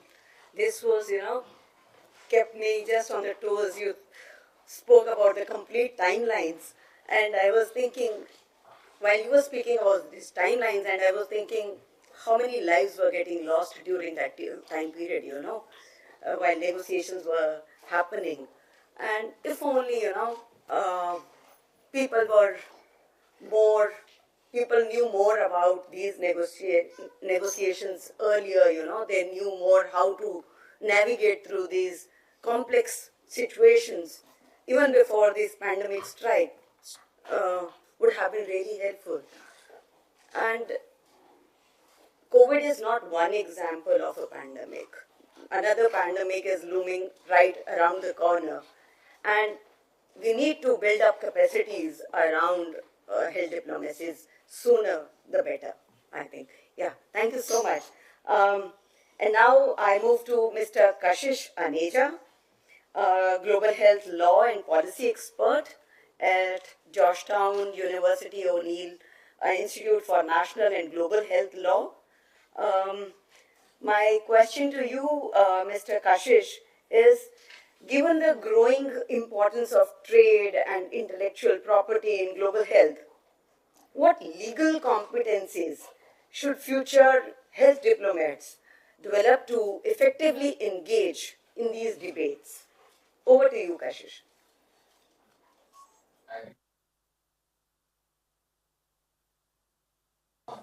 Great to see this fantastic initiative come together. I speak to you all today from Dublin, Ireland, although mostly based in Delhi. It just happens that when there's an important meeting in Delhi, I end up traveling for work for a prior commitment. But so I'm here in Dublin. We are experts about 30 experts, including government officials from across the world right now, working on and deliberating on issues of One Health, and that itself I feel should be an important consideration, as mentioned by our university colleagues, as One Health as a concept should be an important consideration of the capacity building that we are thinking about over here, and India is doing an amazing job on that already. Before I get to addressing your question, Dr. Monica, I think I'd like to also situate the work which I do, which, as mentioned, I'm a global health law and a policy expert. And over the last 4 to 5 years, we've been extensively involved in 4 important negotiations, which I feel won't translate to the 4 case studies itself. One of them being the International Health Federation's IHR amendments, which came into being in 2024, given the pandemic and the global response to the pandemic. There was a need to reform international law around it, and hence we had 2 important negotiations happening over the last few years. One were the IHR amendments, and then the second were the WHO pandemic agreement negotiations. While the IHR amendments have wrapped up and they have come into force, course, as of last year, the WHO Pandemic Agreement, which was negotiated under Article 19 of the WHO Constitution, went on for negotiation a year after the IHR amendments, and the negotiations were concluded last year in 2025, right before the World Health Assembly. But as of today, the WHO Pandemic Agreement, while adopted by the World Health Assembly, has not been open for ratification and signature, because an important part of the Pandemic Agreement still remains under negotiation, which is the pathogen access and benefit sharing, the PABS NX instrument, as we call it in international law and governance. That's the third negotiation which is going on right now as we speak across the world, and India has played an important role in those negotiations as well. Up until the PABS, pathogen access and benefit sharing negotiations conclude, the WHO Pandemic Agreement would not be open for ratification. So in a sense, a lot of the legal and the policy capacity building work which is to be done in India and across the world, which will be influenced by the WHO Pandemic Agreement, is to an extent put on hold till the time we have pathogen access and benefit sharing negotiations completed. And then finally, the most recent and ongoing negotiations are right now happening in New York, is the UN high-level meeting on PPPR, pandemic preparedness prevention and response, which is almost once in a decade important event. And just last week we had the first draft negotiations happening, and the first draft is now floating in New York. I'm reading embassies as we speak right now, and an important consideration is what the future of pandemic preparedness, response, and prevention would look like, including the pandemic agreement. So, in all of these four instruments that I've mentioned about, which should possibly form part of 4 different case studies, IP and trade, intellectual property and international trade law has played an important role, and very increasingly so in the WHO Pandemic Agreement and the ongoing pathogen access and benefit sharing negotiations as we speak. And as Dr. Atul has fantastically mentioned, the role of IP and TRIPS itself in the access issues. With that broader overview, I have 8 important issues in mind that I will briefly mention, which should possibly form part of the overarching themes of the key competencies that need to be developed as far as future health diplomacy in India is concerned.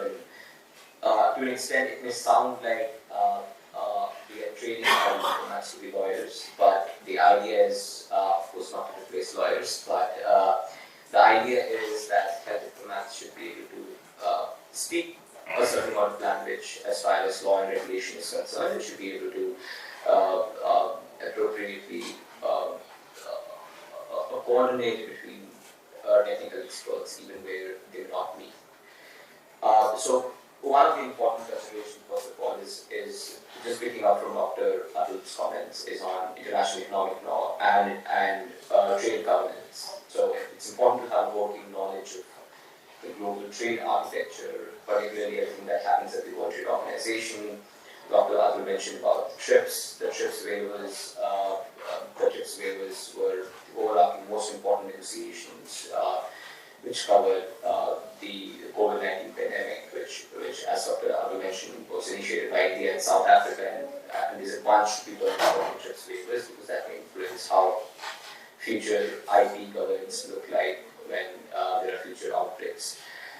With that, I will just hand itself, I'd like to put TRIPS Plus provisions and the enumerative of FTAs, the free trade agreements that are negotiated simultaneously outside the TRIPS framework itself, but which ends up affecting to a great extent the access to medical countermeasures issues.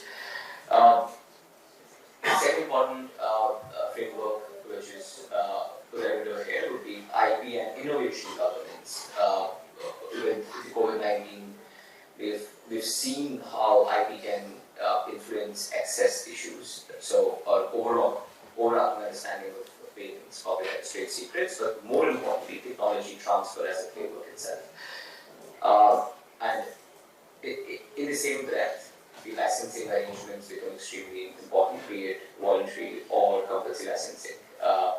And licensing played an important role during the COVID-19 pandemic, even now so after the pandemic with Mpox, with the ongoing Ebola and the endovirus, licensing arrangements and the understanding of quality and compulsory licensing plays an important role. The third and the important issue, which is often underrated, is the knowledge of global health law. And this is a field where I work in day out. It's been a decade I've been working in this piece. This field, and there are handful of lawyers across the world. There's so much more capacity to be built there. But the overarching goal of global health law would include issues of the WHO Constitution framework itself, which we often end up bypassing. But even with the WHO pandemic agreement, the world and all initiatives across the world spent over a year just discussing Article 19 or Article 21 of the WHO Constitution, and under what articles should this individual agreement should sit at. And in that context, over the last 4 years, I've worked extensively with negotiators across the world, especially those in Global South, a bunch of countries in Africa, a bunch of countries in Southeast Asia as well, and we've realized how often negotiators, when working on these technical issues, have sought technical expertise from us because they lack the technical expertise and the know-how in this space.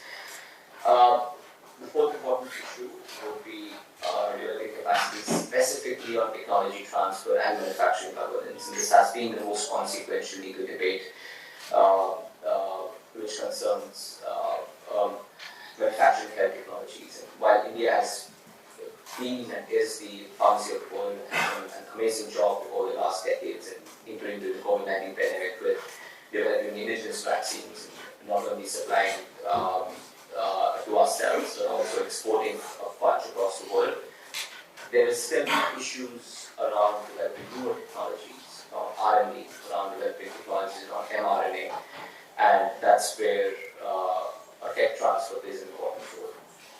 Then my fifth important issue would be overall regulatory landscape around health, whether it means vaccine regulations or vaccine approval pathways, emergency use authorization when it comes to WHO, clinical trial governance. Again, I speak all of this in saying that as the idea is not to assume that health diplomats would be lawyers on ground, but the idea is that they would speak a certain language in order to understand where they need to pull in technical experts and what kind of technical expert at what time.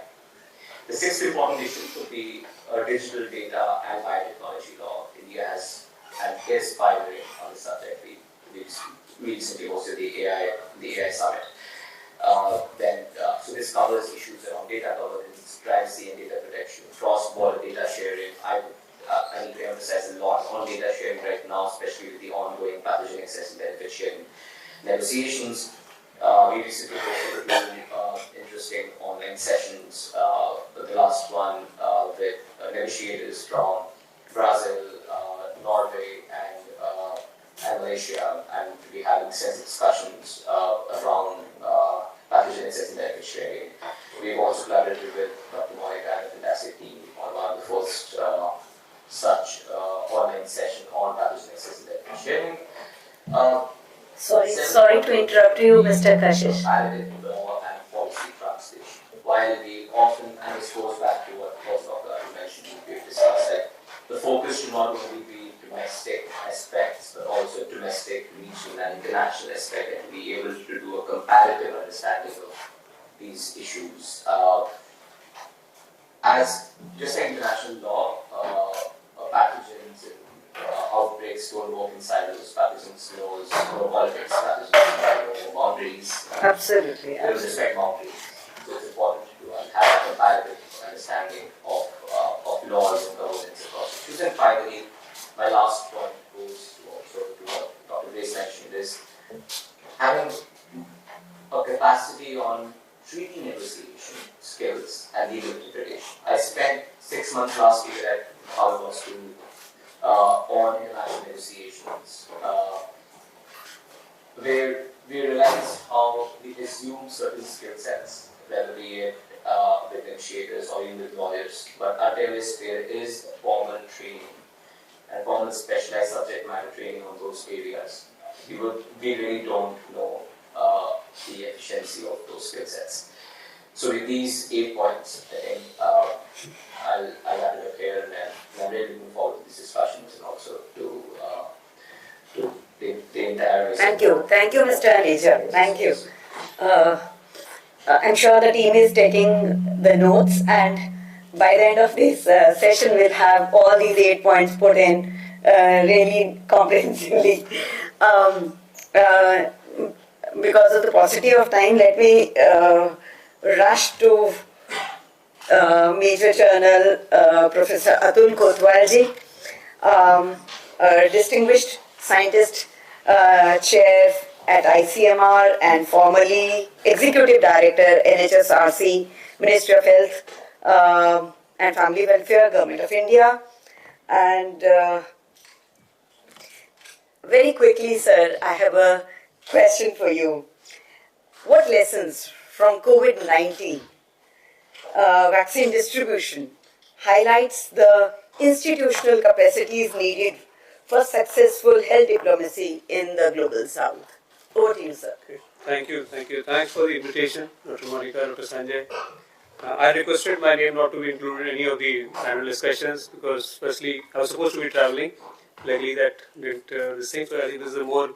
And I want to be I'm a learner basically. It's the first ever formal meeting on health diplomacy which I have attended. But yes, as my previous role, I used to make briefs for the Secretary of Health and the Ministry of Health officials for health diplomacy, what all can be done and what is being done. And based on my expertise in health systems and being an epidemiologist and universal health coverage, so and having learned to listen to the experts since morning, I think when we talk of like from COVID only, I'll drawing from that experience only that when we talk going ahead, we need to learn the lessons, especially the reports like the about the cough syrups and all. I'll come to that also. I'm mentioning that. And even for traditional medicine, when we talk within our country, what discussion is course taking place. So we need to first look at the the affordability, acceptability, availability, equity has already been mentioned, safety and quality. I think these two are very, very important when we talk of our leadership in global public health diplomacy as such. And when we talk and the health systems approach, Dr. Grace mentioned, and healthcare financing has been mentioned as such. But there, we can lead, what we've been doing in the last 10, 12 years on infrastructure, human resources for health, and the drugs and diagnostics, which have already been mentioned. Technology, including digital public health goods, and even the systems and all which have been put in place. And what has not been mentioned, the health system, generally the community processes, where we learned from few countries in Africa and South America, but then we have moved further ahead, and probably that is another area where we can look at. Coming to few of the challenges which we need to address now. We say we are pharmacy of the world, but I think going ahead, if we need to sustain this or probably improve upon it, the quality and the APIs. So that's why I have mentioned that example of the cough syrups, because the trust in our system is very important for any kind of diplomacy. We may keep creating capacity building courses for all, but if we are not able to help them in strengthening their own system as such, so that kind of trust will not be built. So that is very important for us. And APIs, we are importing 70% of our APIs, and especially from China. So although government has launched this PLI scheme, but what is the uptake till now? So I remember when I was in Planning Commission 2007 and 8, we made huge funds for Ayush drug parks to be created. Nothing was taken up. Okay, had that been created at that time, probably would have reached further ahead. A lot of funding was being given. But that because people are very chary of the quality certifications. And that I think is very important when we talk of our drug pharmacy. Probably we may lose out on some other country on this. Currently 20% is being supplied, and vaccines, of course, they mentioned 60 to 70%, of course. But again, the breakthrough, the outbreaks and all. So the quality of vaccine to the last mile, even is there, but now to also evaluate that within our country. I'm sorry, I'm talking. It's not negative thing, but something which, as someone who has worked for 36 years in the army, out of which 8 years with the government of India, and now last 4.5 years the government of India and being part of the national policy writing and last 1.5 implementation. These are things which I feel that very passionately that these need to be improved. Otherwise, we will lose our initiative and what advantage we have right now. The other is the primary health care. That's another learning from national policy. 66% of funds, government funds should be spent on primary health care. That we need to now scale up and show to the world that yes, this is doable, and that's where the NCDs come into play. So it's beyond vaccines now. The NCDs, the people are looking at to see that our screening systems and all, and leveraging digital. Our digital will be taken up by others only when we show that yes, there is tracking which is taking place. Currently in NP NCD we are unable to see. Okay. We have ABDM, we have ASHA, we have AVA IDs. How many are actually seeded in the system?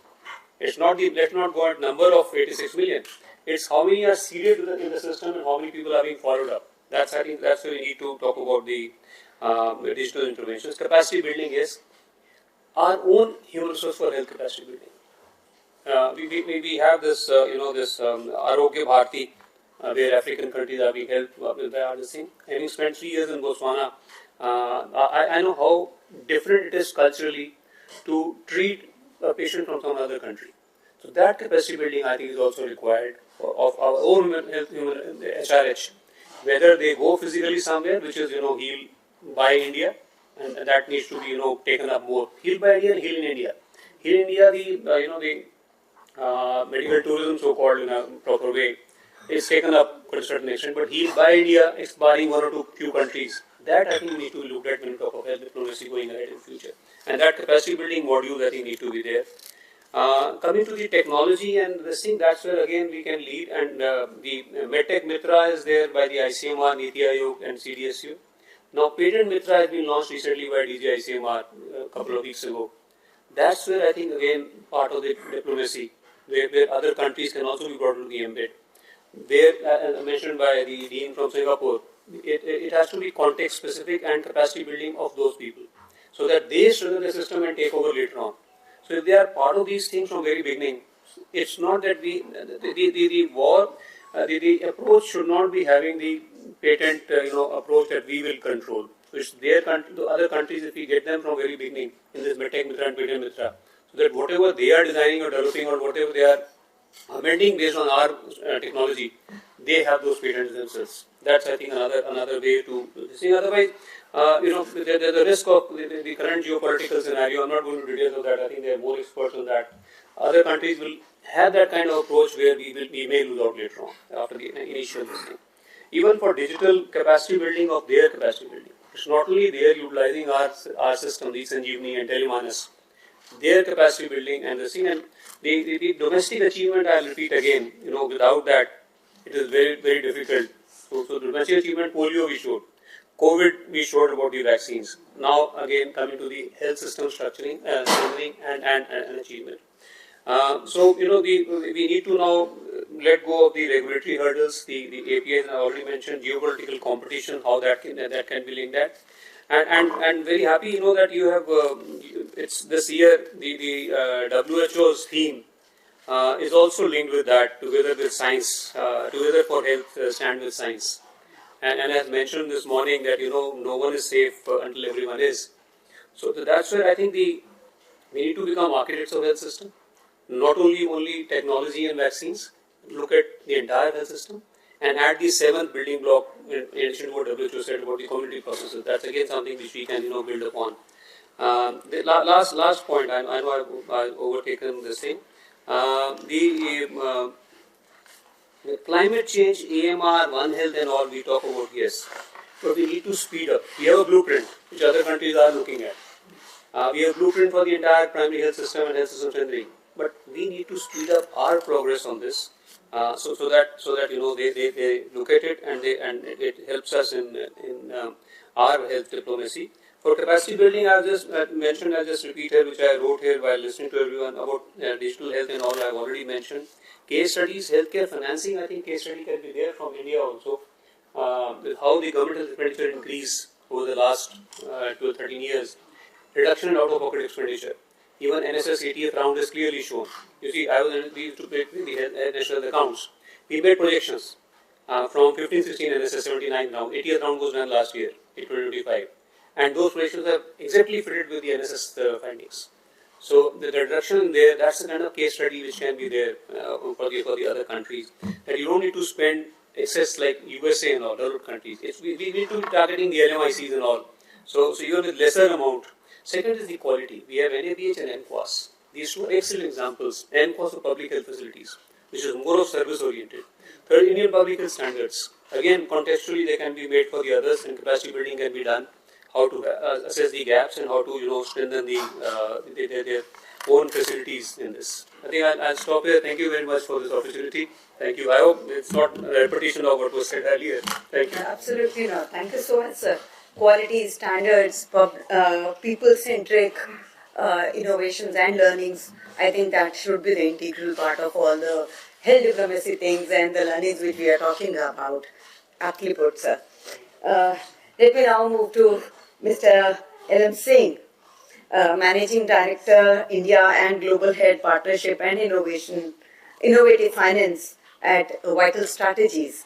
Mr. Singh, my question to you is, since Vital Strategies has worked in several countries in the Global South, which experience best demonstrates how innovative financing can support regional cooperation and health diplomacy gains? I'm audible. So thank you, Dr. Monica, and to NIM University for bringing us all together. I think this is an important area of discussion, especially at the time and age we sit in. And it gives me more hope for the fact that, when you talked about 40 years of RIS and just about 2 to 3, 4 years maybe when Dakshin started, I think in those 40 years and now where we are, India has moved so much ahead.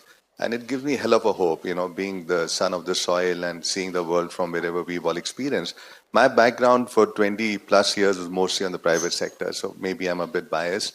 But coming on this side, I see that the role where, all of us can play, and I represent Vital. Those who may not know, it's a global, a public health organization working with 80 countries and strengthening governments on how more preventive health care can be promoted.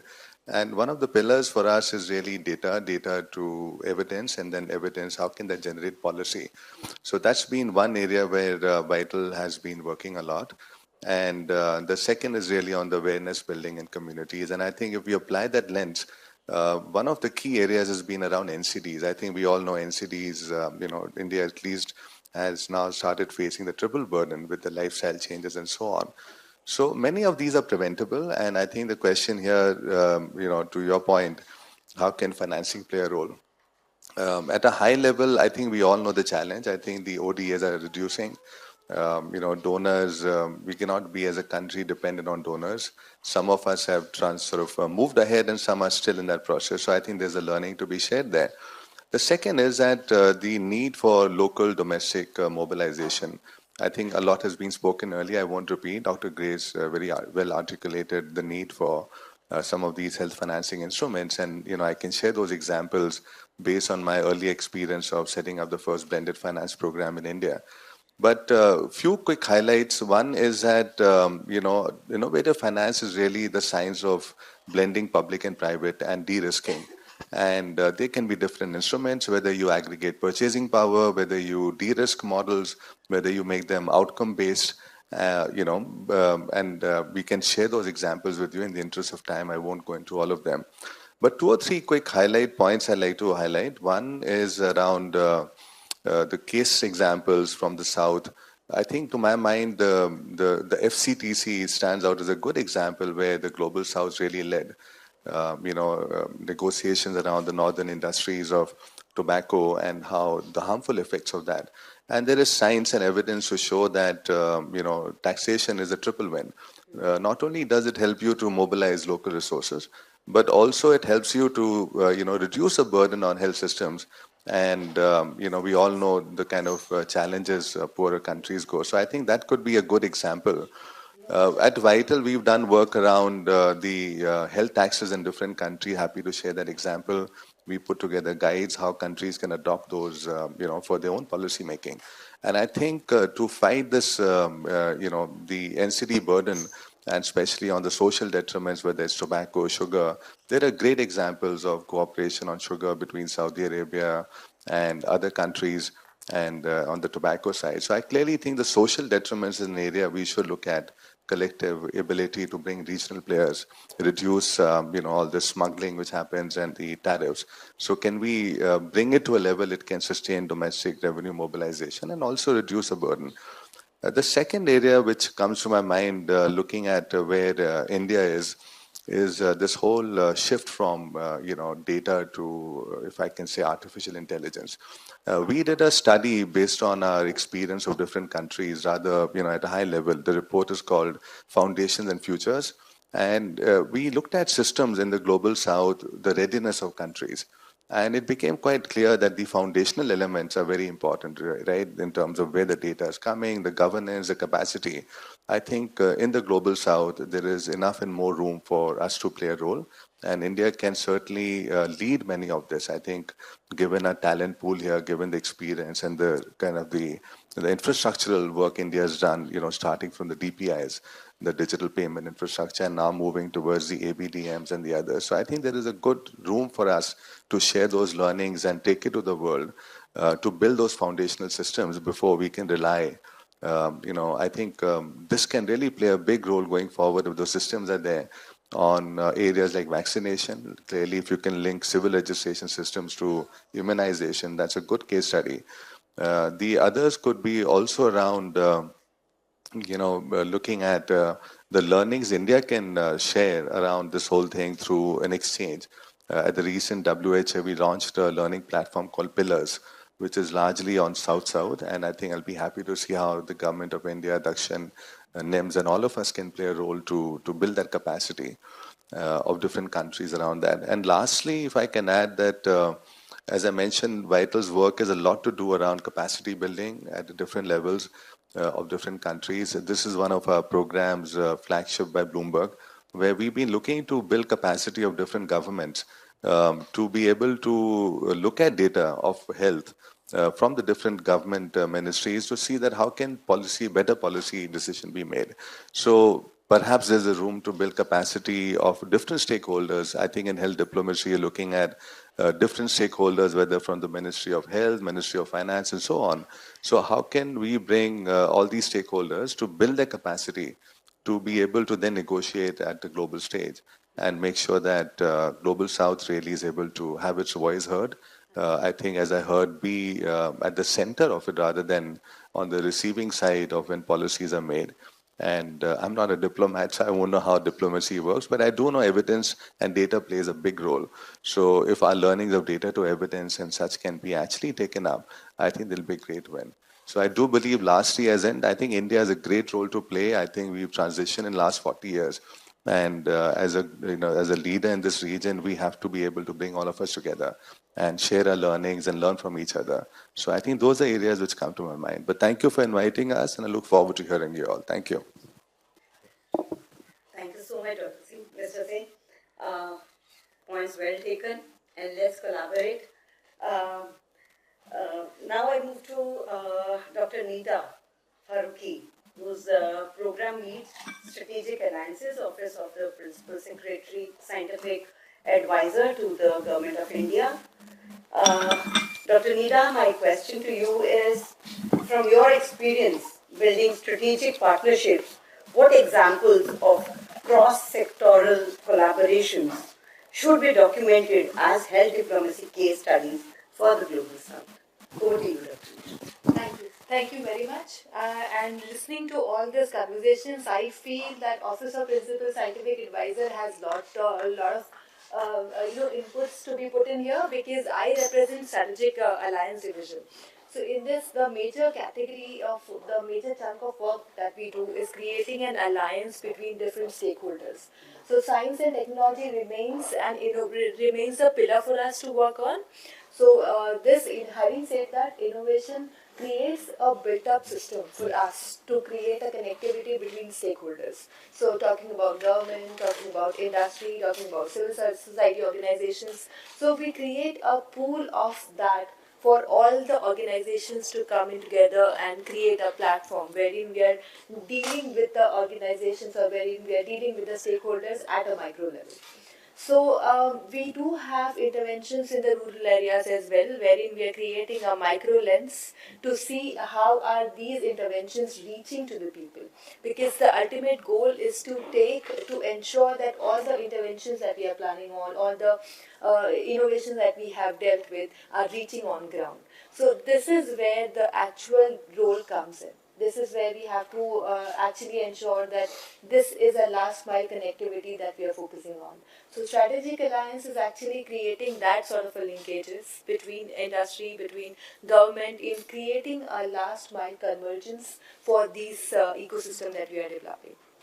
So we do work with organization, as Isabel was mentioning, that we're also a partner with UNDP as well on various of our projects, wherein we are ensuring that through our platforms, through our RSVCs, which is Rural Smart Village Centers, we're reaching out to the community on ground, and we have mostly those RSVCs wherein science and technology remains at a center, and these are the ones which are catering to the community at large in the rural areas. So taking an example of couple of initiatives that we have, like one is OHealth, wherein it's a platform which is catering to the people on ground. All the interventions can be reached through these kind of a platform. So this is how we are. This is what we are contributing for the capacity building.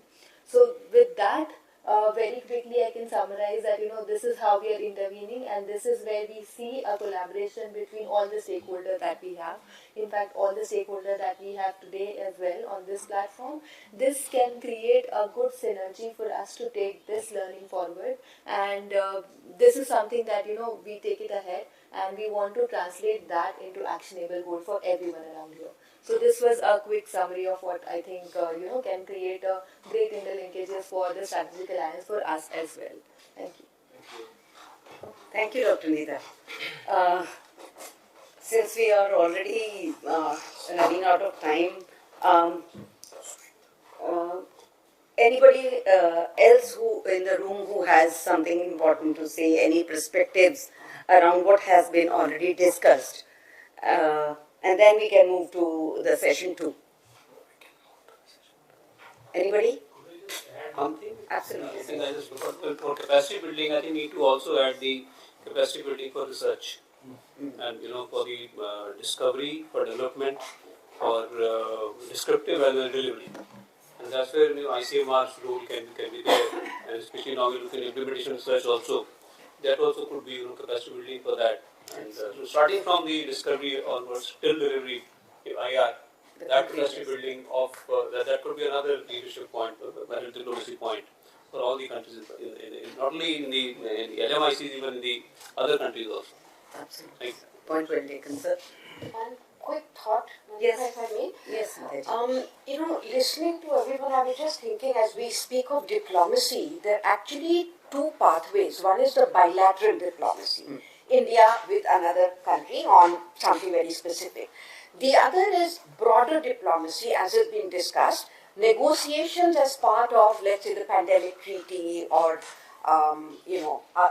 the two will require different skills. Absolutely. So just something to keep in mind, to differentiate that. Yeah, we do realize that the audience will be different. There will be people, there will be courses. What we are trying to develop is that the modules will be different for different audiences, what we are catering to, for the public health students who will be in these universities we are going to partner. Those modules will be pretty different from what the modules which will be developed for the policy makers, the diplomats, and rest of the people who will be playing a larger part in the bigger scenarios. So, of course, that point will be well taken off. Yeah. If you are not so exhausted, we can move to the session 2. Yes. And the second dialogue focuses on the capacity building modules or the booklets in Health Diplomacy for the Global South, drawing on the perspectives from the public health policy, traditional medicine, digital health, scientific publishing, and international relations.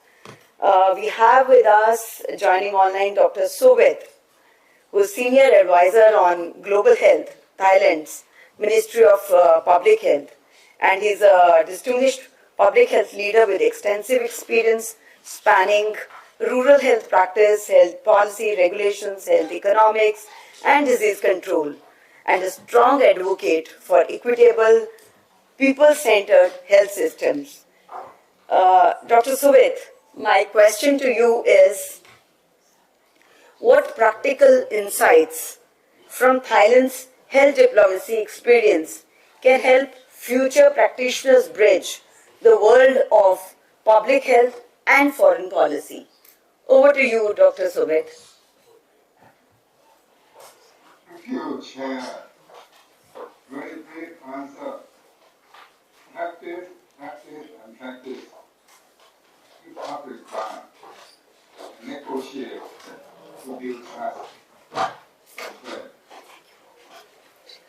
That's the conclusion from my 30 years experience. I have never been to any negotiation training before. For 1 day, 1 week, 1 month, or 6 months. Now, we all learn from real life negotiation. So that's my advice. If we talk about global health diplomacy and negotiation, there are usually 2 dimensions. One is the global health structure, architecture, financing, governance. And the other is the global health issues. Of course, you can negotiate on both. But when you go to negotiation, many people know nothing. When I started my first time at the Health Assembly and Executive Board, I saw them negotiate on many resolutions. Me and my staff sat there quietly. We dare not even open my mouth. We know nothing. We don't know any rules, regulation, or anything. And we only sit and wait. Then some people will come to us and ask us to sign the name representing our country to support their proposal.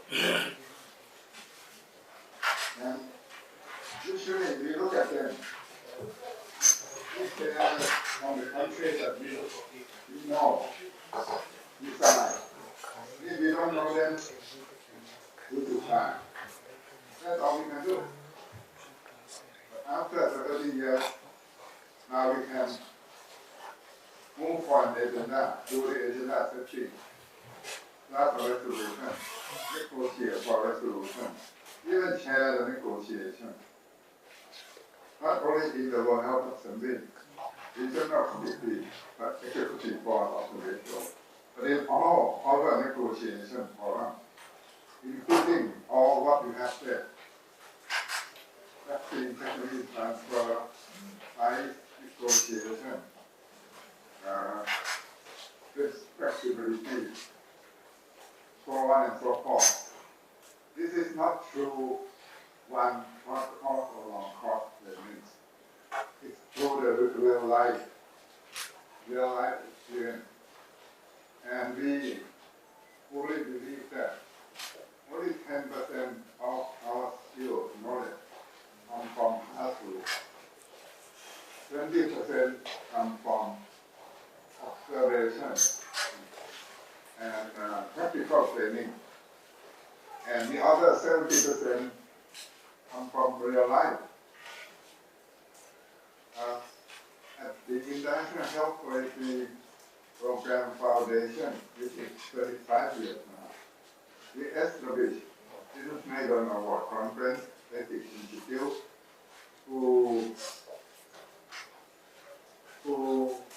move on global health diplomacy capacity building. And universal coverage. And we convene over health diplomacy boot camp 3 to 4 days workshop, practical one, focus on global health architecture, financing, governance, and the role of the country, as well as, most important, the skill right to prepare intervention and negotiation. These are the focus based on real practical training. Less than 25% lecture, 75% are practical training.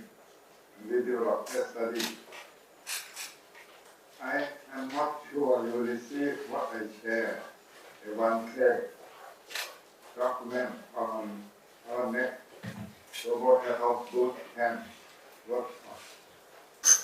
Maybe 24 to 21 to 24 August this year.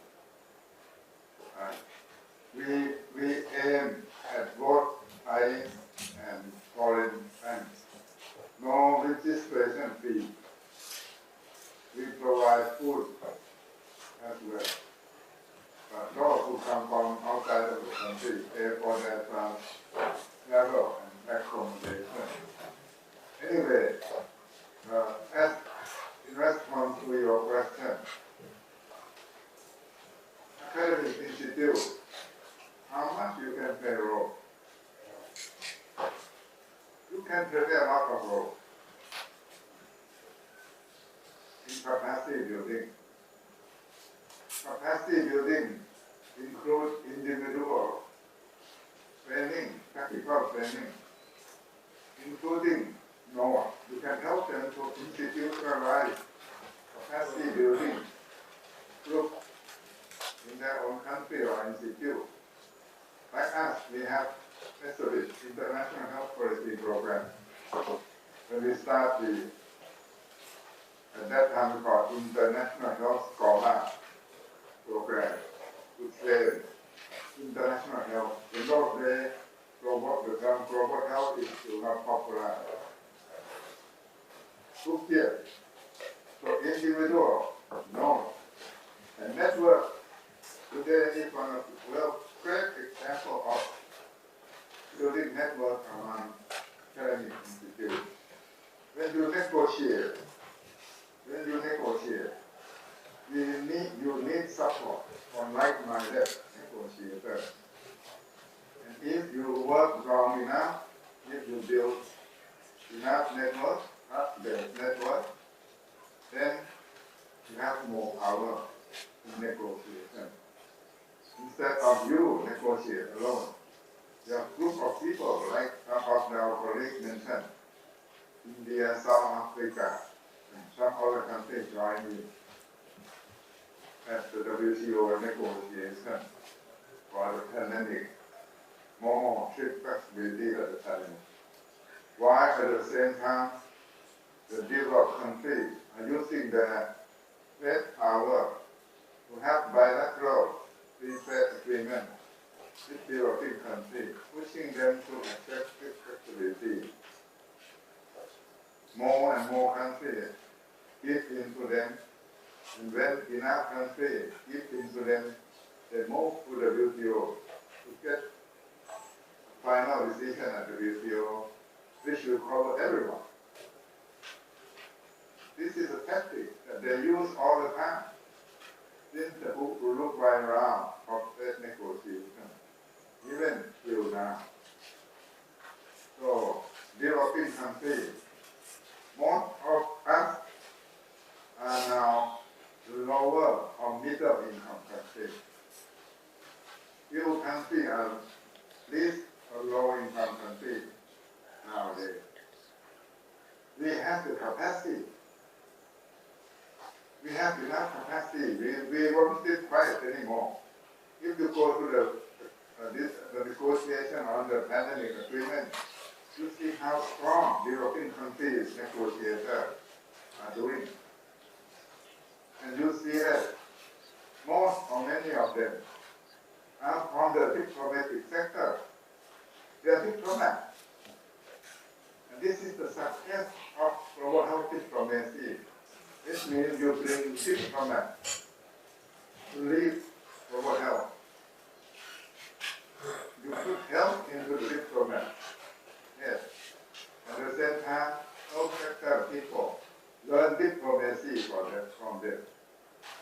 In my country, the Ministry of Foreign Affairs took the lead on health negotiation in many fields, including universal health coverage.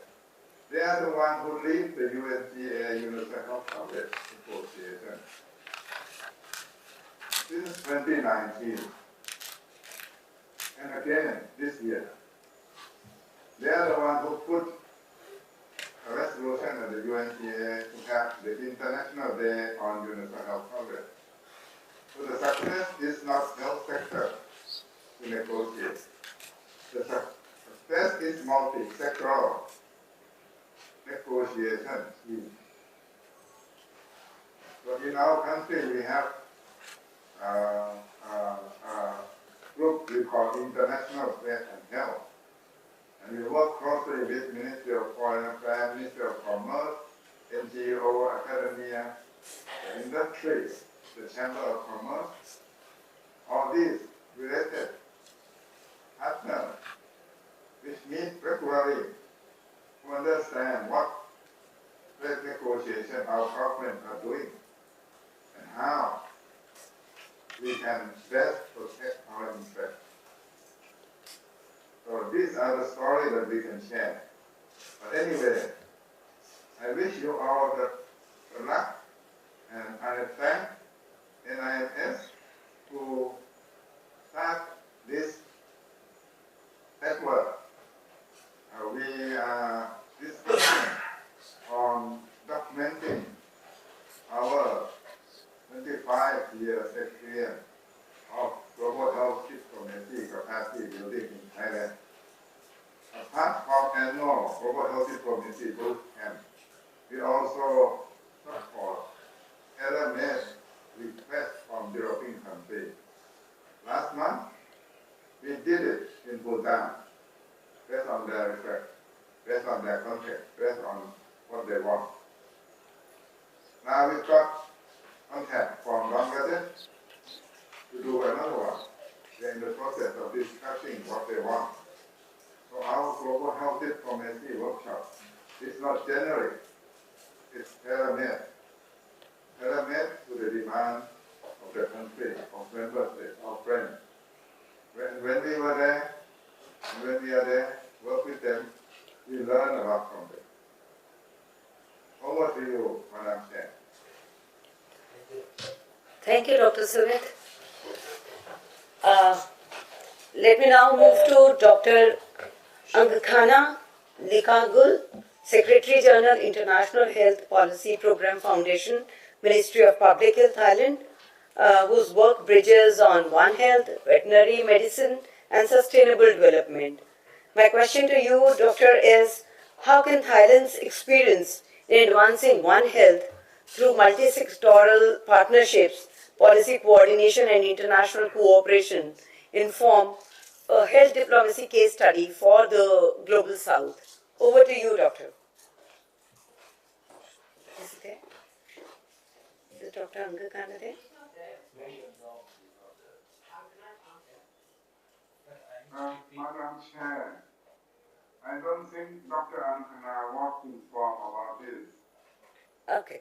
I don't think she is in the room. She worked with me.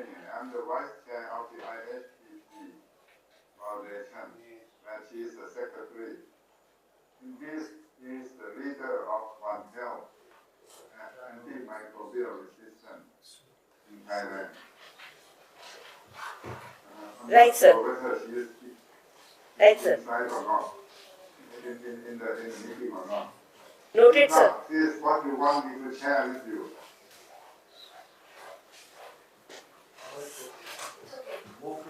So let's move ahead to Dr. Vashima Shubha, Principal Advisor and Pillar Head Digital Public Infrastructure and Partnership Management, Capacity Building Commission, Government of India.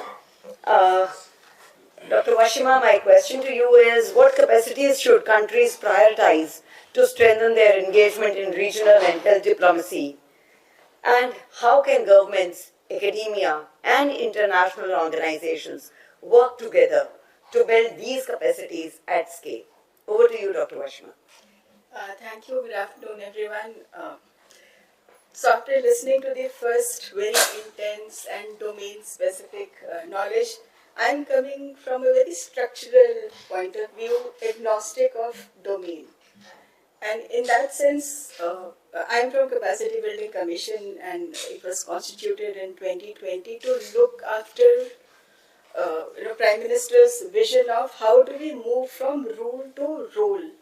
And in that one sentence, we can wrap up this entire conversation also. We have spoken about different aspects, such intense topics that one needs to know. Negotiations, financing, such diverse, intense. But how do you contextualize it for your learner? How do you make it relevant for, who needs to know what? So in Mission Karmyogi, or in our framework, we look at it from two lenses. Who is the audience? Who is the learner? Is that person at a strategic level, at a tactical level, or an operations level? And if you pick any of your case studies, you can actually see that how does it make relevant. So you may have a very in-depth content, but for me, if I'm in a strategic role and if I need to take out, for example, Dr. Atul's case study itself, if a person who needs to take decisions on that, he would just need few specific points out of that. Someone who has to do research will look at it in a different way. So in terms of competencies, look at each case study, look at each topic from that perspective, at least 3 lenses. The second part is, the same part or the same content has 2 or 3 aspects.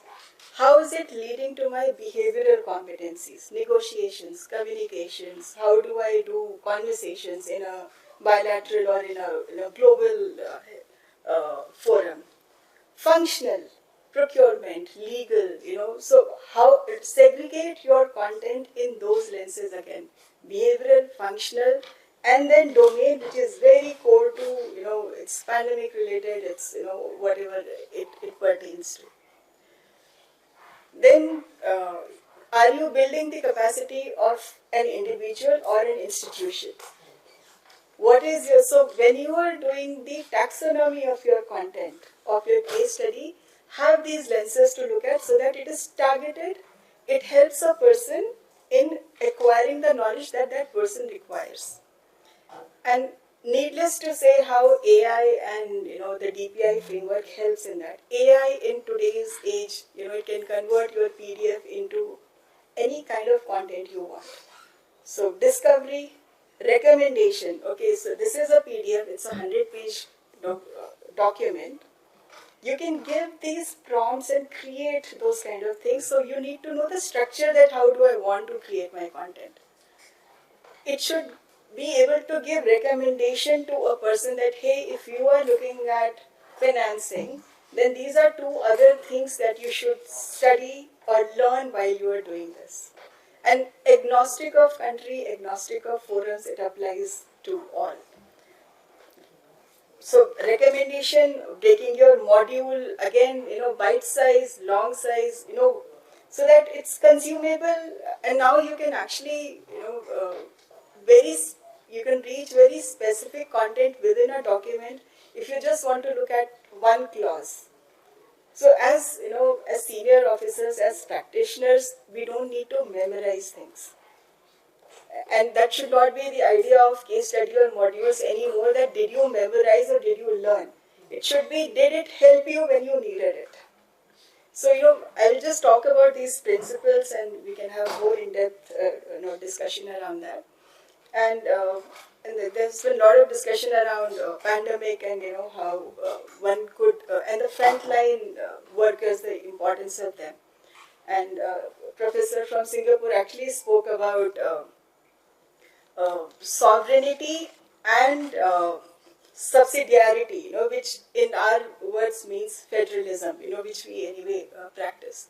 So sovereignty, subsidiarity, privacy by design. So these are all principles when we are talking about global forums. So when we look at a platform where we are all coming together, we have to be mindful of how do we give that sovereignty to a learner when they are all coming together. So how are you going to disseminate this? Are you taking consent for people that people from 20 countries can come to the same platform and learn it? And it's very much possible. India used the iGot platform during the pandemic to, even to everyone in the country needed to know in their local language how to wear a PPP mask, how to, do the first response. Eh? So we have done that. We have used platform learning even to reach to our ASHA workers, to a ambulance runner, to a senior officer. So platform is not the problem. Platform, from Capacity Building Commission, I'm quite willing to look at extending the platform itself for this global cause. But then we have to look at the issues of sovereignty. And as we deliberate more, we can ask that will they be willing to come to a platform hosted by one country where they can access this content? And we can use these lenses to segregate the content, and it will also help your content creators to see how how to create their content in that way. And I'll just end with two more points. Within Mission Community, when it started in 2020, it's not that the country didn't know capacity building. It's not that we didn't had training institutions. It is just looking at in this new ethos that how do you have a continuous learning framework. How do you have just-in-time learning framework? How can you reach everyone with the same quality at the same time? So if there is a content by University of Singapore, it's not restricted to few people who are attending that lecture, but it's available to all. So this entire democratization of learning, we have to extend to others. And I'll end by the quote that Prime Minister gave just 2 days ago at G7, where he says that we are not only talking about, we cannot help other countries just by giving something. We actually have to enable them so that they are, our equals and we are participating equally. And he also emphasized that under this, we are focusing on capacity building and skilling of other countries. So it's very relevant for this room. It's extremely targeted and relevant for Capacity Building Commission. And we are all extremely committed, and we just like to extend all our learning that we have done in last 4 years for better outreach and better approach. So that's all I would like to say. Marvelous, marvelous. Very practical points, Dr. Vashima. And I think all the scrubbers there are having some good notes out there for future learnings. Let me now move to Dr. Jia Jumrani, who has joined us in virtual. She's a senior scientist, ICAR, National Institute of Agricultural Economics and Policy Research, New Delhi. And she has an expertise in food and nutritional security, agricultural growth, and modeling and impact assessment. Dr. Jia, my question to you is, which food security and nutrition initiative from the Global South offers valuable lessons for health diplomacy, and how can these experiences be incorporated into training resources for future practitioners? Over to you, Dr. Jia. Okay, so first and foremost, thank you, Dr. Monica, for this introduction and for this opportunity to talk about global health diplomacy. So to begin with, I would just like to highlight that the food security and nutrition initiatives in the global south are no longer a humanitarian or an agricultural issue alone. They have now transited from being simply humanitarian issues to being talks about core geopolitical stability, be it trade relations, or even executing soft power across the globe. And within this framework, the global health diplomacy so far has largely been built around the institutions from the north, whereas ironically most of the innovations and most of the food security initiatives and innovations that we have, they largely originate from the global south. So it is time that we need to transit from this, aid-motivated, northern-driven, thought process to maintaining and ensuring that the world has something to learn from the global south, and we can establish that by establishing certain south-south cooperation initiatives, and the capacity building in that respect would be an important component. In terms of some of the initiatives, I begin with India because that's the topic and area that I work on. And as the panelists and the entire August gathering here knows that food and nutrition security related aspects, be it the PDS or the NFSA, they have been exemplary examples. So NFSA is catering to around 800 million poor people, and it is the largest experiment in the human history which has been made to serve over 800 million odd people.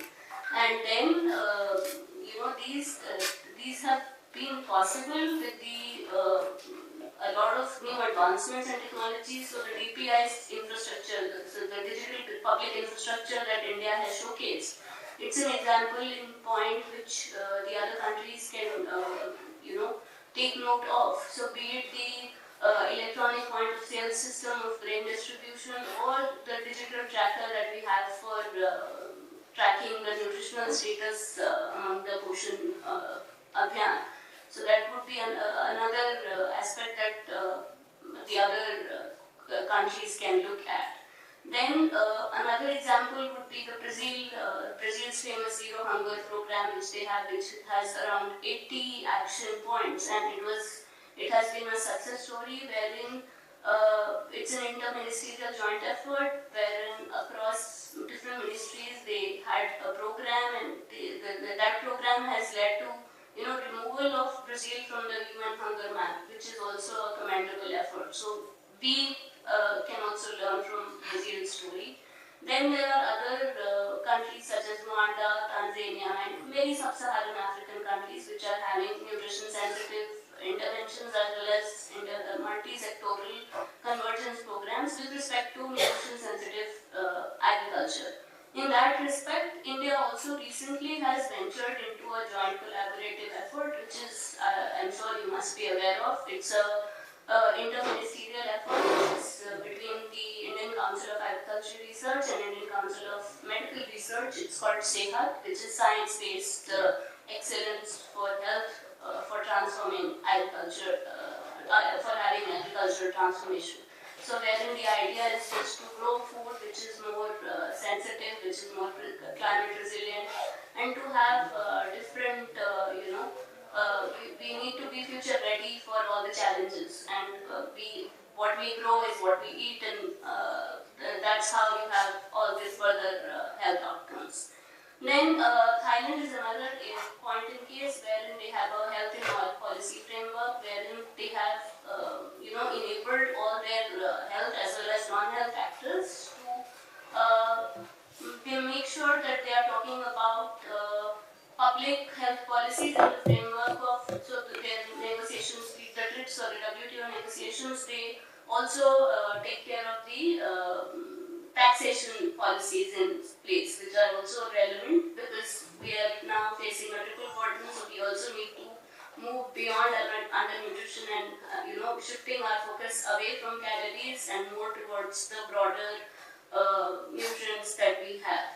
And architecture for this would be in terms of a South-South collaboration, as I mentioned. How we will have it is for the experts to decide, but maybe a knowledge exchange program wherein executives and scientists and researchers working in this domain can exchange information amongst each others, and it should be more like an enabling setup. For instance, the Brazil government, when they introduced this the Bolsa Familia, which is their typical large-scale food security program, they've shared the entire blueprint with the Latin American and African countries, which is a very good example in point that we can begin sharing just among the southern part of the globe.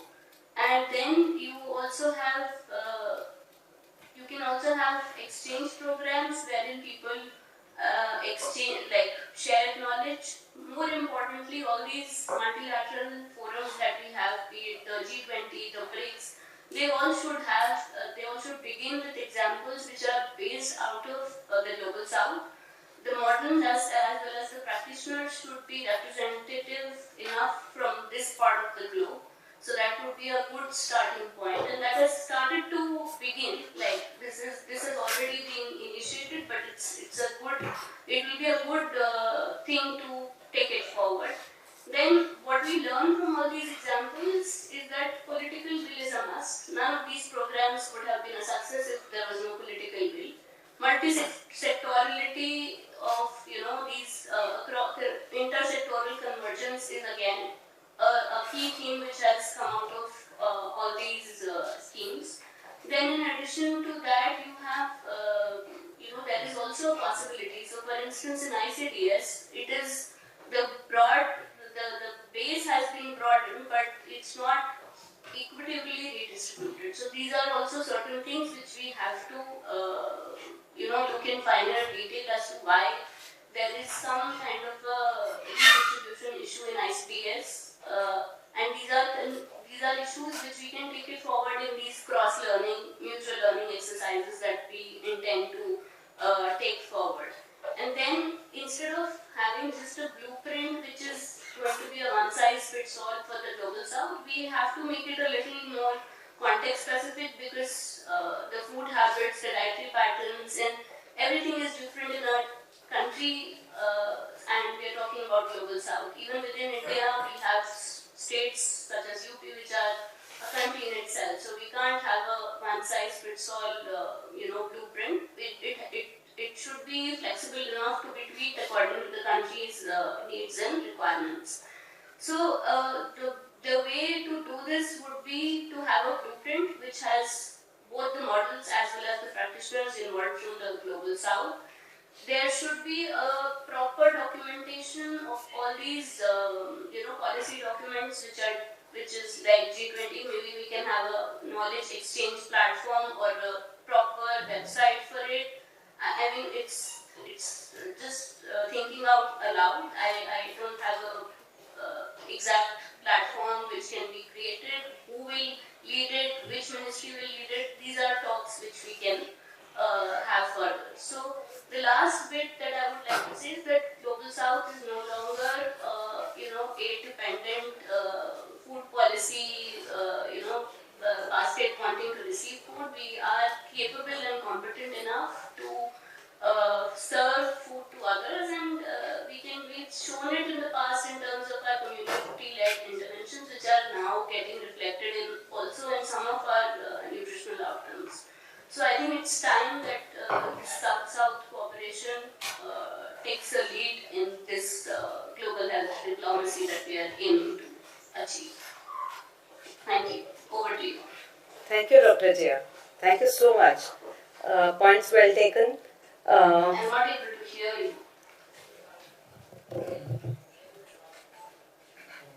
Hello. Can you hear me now? Now you're. Yeah. Thank you so much. Your points are well taken, Dr. Jia. Thank you so much for joining us. Let me now move to Dr. Jay Ganesh Udyashankaran, Executive Director, Asia eHealth Information Network. My question to you, sir, is what digital health experiences best demonstrate how partnerships across government, international organizations, and the private sector can improve access to health technologies? Over to you, Dr. Jay. Madam Chair. I've been actually listening to all the previous speakers, very interesting views shared, and happy to have also see Dr. Sudhir here, with whom I had the privilege of working on the digital agenda 2 years back at Press Mindal World Conference, PMAC. I've also heard the various views that was expressed, especially from the Capacity Building Commission. My suggestion is like recently from Asia Health Information Network, which is a regional digital network with a global footprint. We currently have more than 2,700 members from across 85 countries. So initially we started with this region, but we are now a global network. And the capacity building in digital health is a core area of our focus. So we do offer capacity building that is tailored to the national digital health programs of governments that actually seek us out.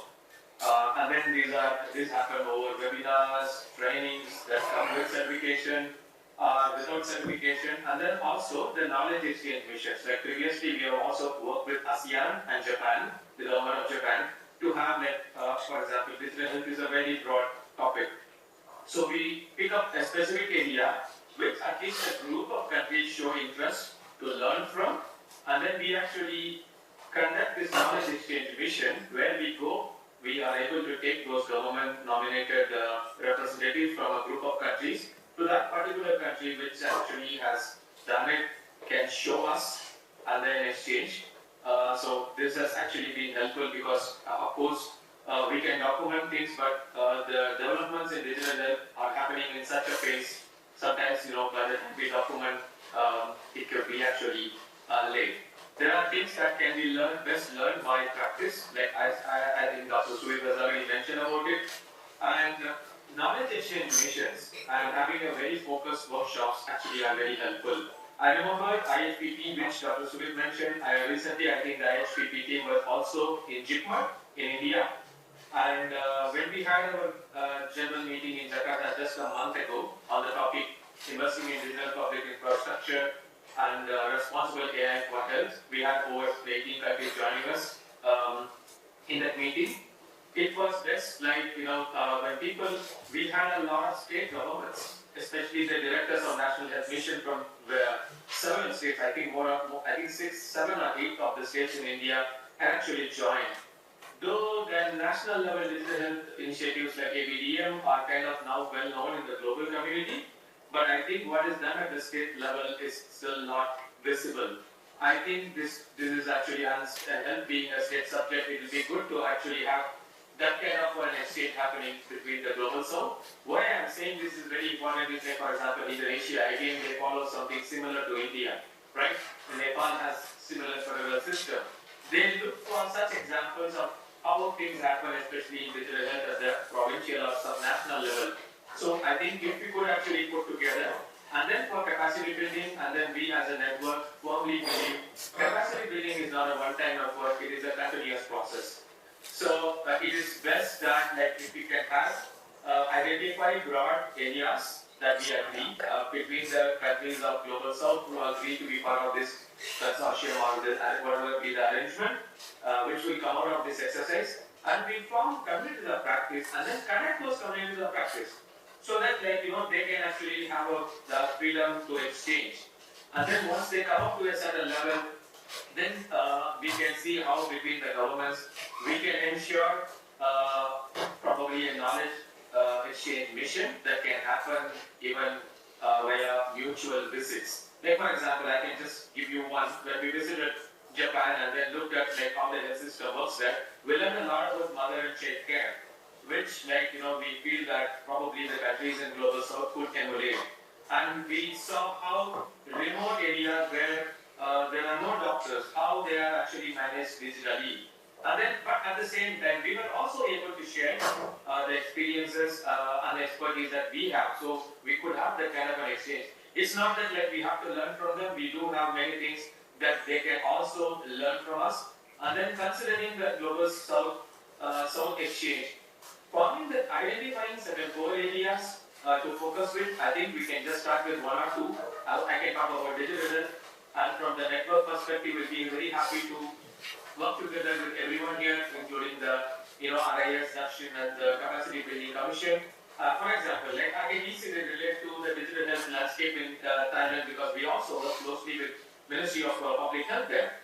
And then, for example, some of our experiences is relevant for them as well as their experience for us. We could actually form that kind of a community of practice, enable the discussion to happen between those, because those are areas of expertise which they know each other the best. I think if we can connect those communities, have those exchange, and then at the end of the year or something like that, then we can all meet. It could be one of the countries of Global South to have, to consolidate all those things that happen, and then share it with the broader community. And then I would actually put it that way. There are a lot of learnings, either from the private sector or the public sector from India, especially on digital, and then DPIs, right? Recently, I was at Wilton Park, UK in February, where 40 experts got together all around the world, including, of course, like some of the countries around us here. And then we thought about like how the DPI is great, and then how India, of course, and a few other countries are known as the leaders of digital public infrastructure. But how in the health sector it can actually leverage the health system transformation? But then like, not every country is able to actually invest in capital intensive DPIs. So the learnings of what worked, what did not work also need to be actually conveyed. So that way, if we can actually document and have such exchanges in such a way that where countries, and then I also like the point that from Capacity Building Commission mentioned about this is something that we believe in as a network. We don't make other countries or units become dependent on us, but we try to actually support them to build their own systems, because how digital health is governed in many countries actually before. It is best that an ecosystem, we help them to build an ecosystem in the country in such a way that it is actually sustainable in the long run. Yeah, I would actually stop my comments here, and then feel free to ask me if there is anything else. Happy to work together, and then I would like to also take this opportunity to Dr. Sanjay Paranchetti for this opportunity to be here, and happy maybe next time I would like to join them in person. Most important thing is in terms of digital health, as a network, we'll be happy to collaborate with you and contribute to this effort, having this Global South exchange. Thank you. Thank you. Thank you, Dr. Jagnesh. Let the conversations keep happening around this, and more collaborations can be sought. So whenever you are visiting Delhi, please stop over to IHC. I'm here. If something is being discussed, just letting you know.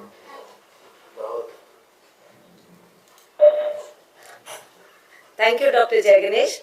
I was just saying that the conversations should keep happening around all these important things. And whenever you are in Delhi, please drop to IHC, and we can have further discussions around this. So, we'll be very happy to have, and then we'll be very happy.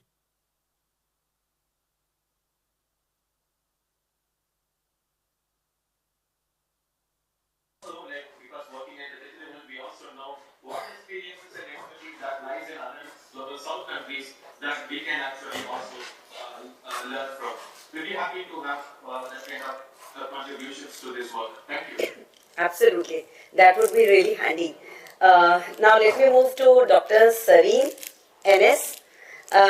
Dr. Sareen is coordinator, FITM Forum on Indian Traditional Medicine, RIS.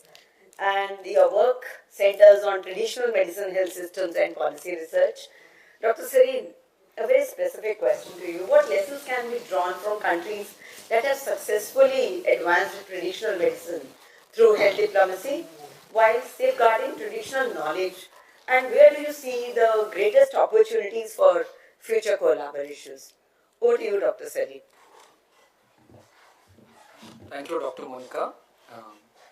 So India's own journey with regard to traditional medicine diplomacy has been very interesting. Specifically in the past 2 to 3 years, these have been very significant years if you look from the perspective of traditional medicine as well as traditional knowledge. From a global context, some important happenings are there. To begin with, if you look at TK, traditional knowledge, the WIPO had adopted the treaty on intellectual property, genetic resources and traditional knowledge in 2024. It had adopted a treaty. This treaty now makes it mandatory for all participant states to disclose the country of origin with regard to genetic resources and also identify associated traditional knowledge that is linked with those genetic resources. So this is one very important development with respect to TK. And as far as TM is concerned, traditional medicine is concerned, last year in May 2025, the World Health Assembly had adopted the traditional medicine strategy 2025-34, a very important again adoption. This strategy actually lies on 4 pillars. One is of course on strengthening evidence based for TM, then looking at standards and regulation, looking at how cross-sectoral efficiency can be brought about. I mean, how can TM interface with other sectors and how can you optimize this sort of cross-sectoral efficiency. This strategy that has been adopted now has been, the mandate of operationalizing it has now been handed over to the GTMC, the Global Traditional Medicine Center, a landmark development in India, having established in 2023. So this is the first Geneva WHO headquarters center that is out of Geneva, the first global traditional medicine center. Now in this context background, if you look at whatever India has been doing, even historically with traditional knowledge and traditional medicine and the recent developments, we can begin by the Traditional Knowledge Digital Library, TKDL. Now TKDL has been in vogue since quite long. People are well aware of it, and TKDL has been a big instrument, in fact, for protection against biopiracy. We have seen that with the arrival of TKDL, at least 44-45% of patent claims with respect to TK, Indian-based TK, has actually come down, and in fact 36-37 over claims have also been redacted. TKDL has also been acknowledged by the WHO as a very model framework for traditional knowledge protection and documentation. So that is one very important endeavor that India has been carrying along.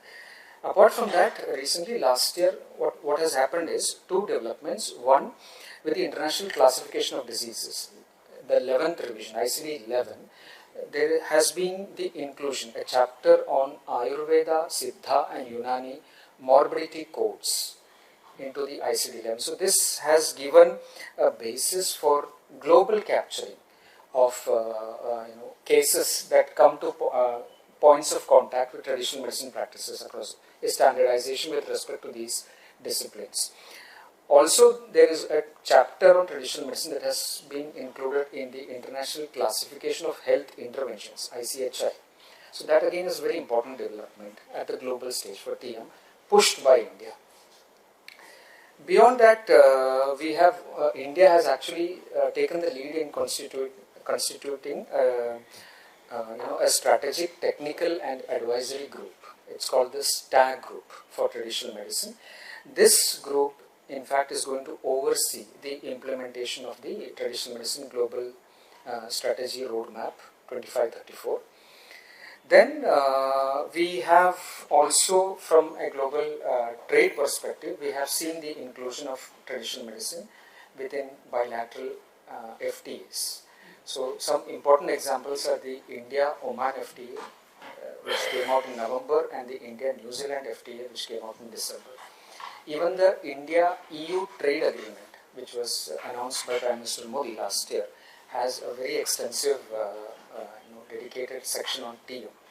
So the creation of annexes or chapters on TM in FTAs has been a big development. So these are progressive developments which have happened. So what we see overall is that India has been operating on multi-tracks with regard to traditional medicine diplomacy, rather than waiting for one to blossom completely and then proceed in a sequential manner. So this is really one template, a multi-track progress and proactive push for traditional medicine. So what can we look at? Referring to the second part of your question, what can be collaborative ways ahead? So we have the TKDL example, and we also know that countries in Global South have been following similar patterns. For example, Latin America, Peru, there is established records to say that Peru has been having a system of documenting TK. Similar smaller countries in the African continent have also been adopting this. So TKDL could be a lead player here. We have the other digital repositories.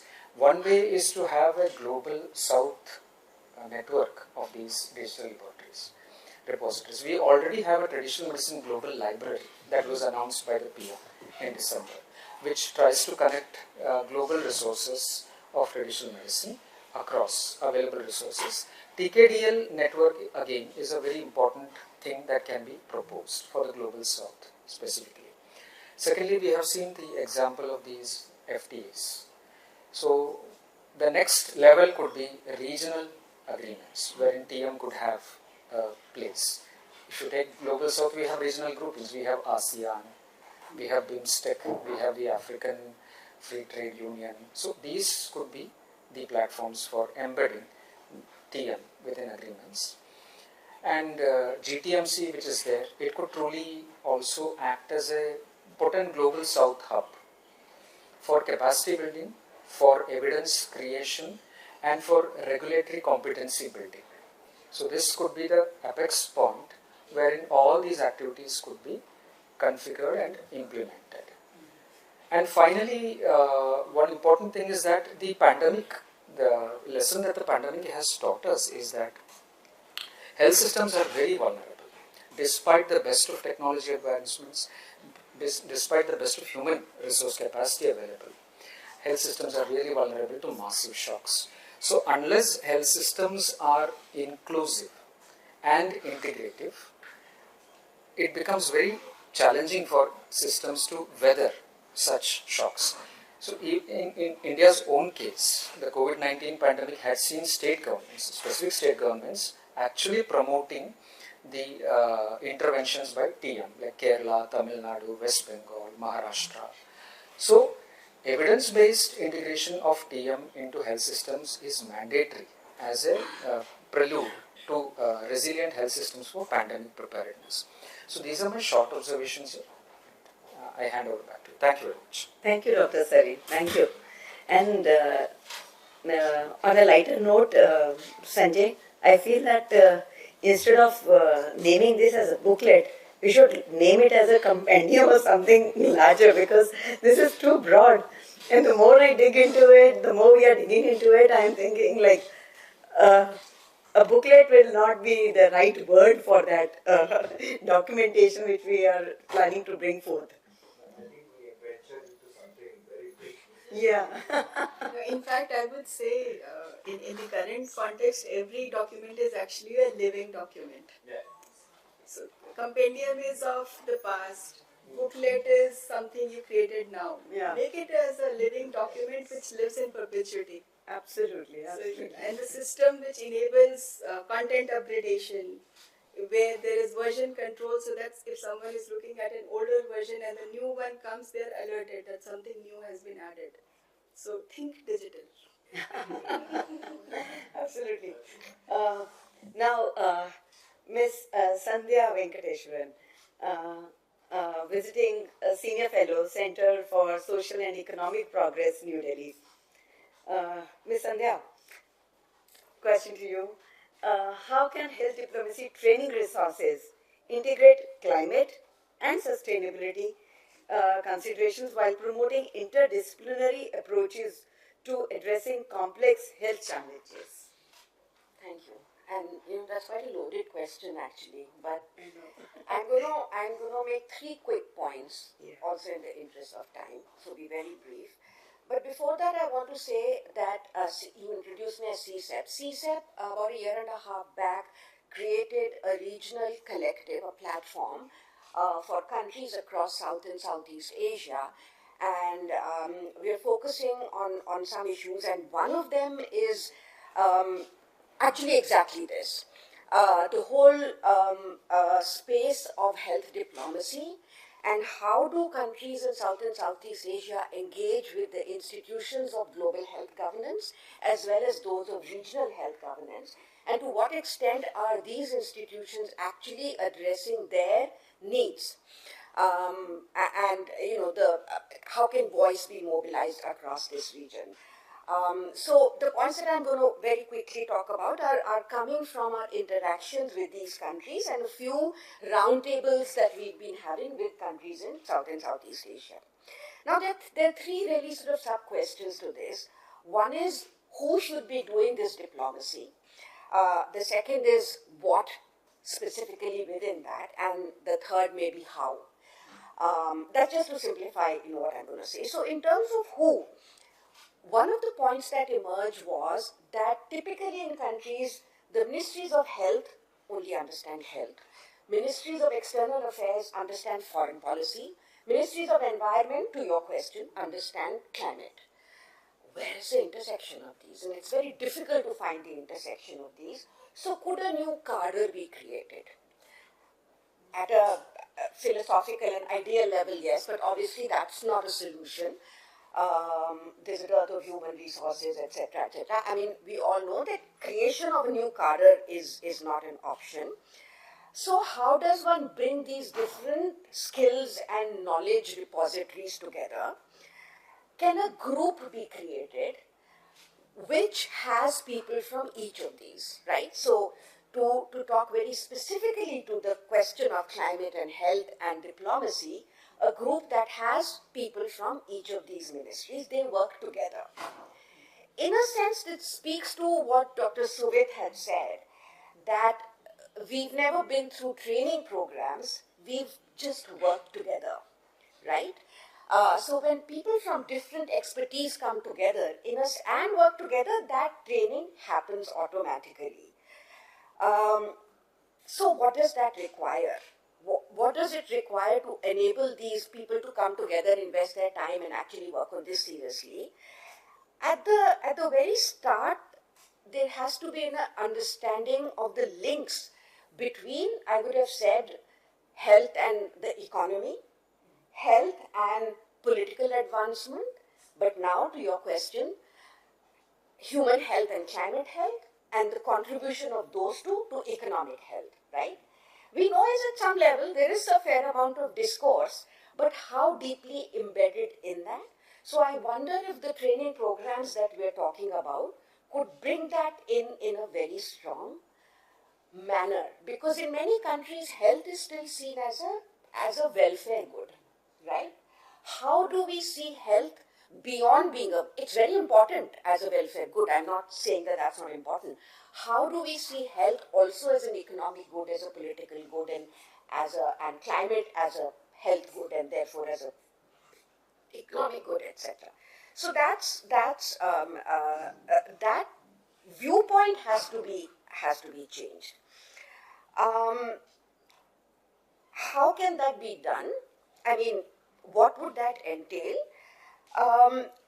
Can health instruments be used for climate concerns? So, for example, can we work towards, a call to WHO to have climate change fall under PHEIC, Public Health Emergencies of International Concern?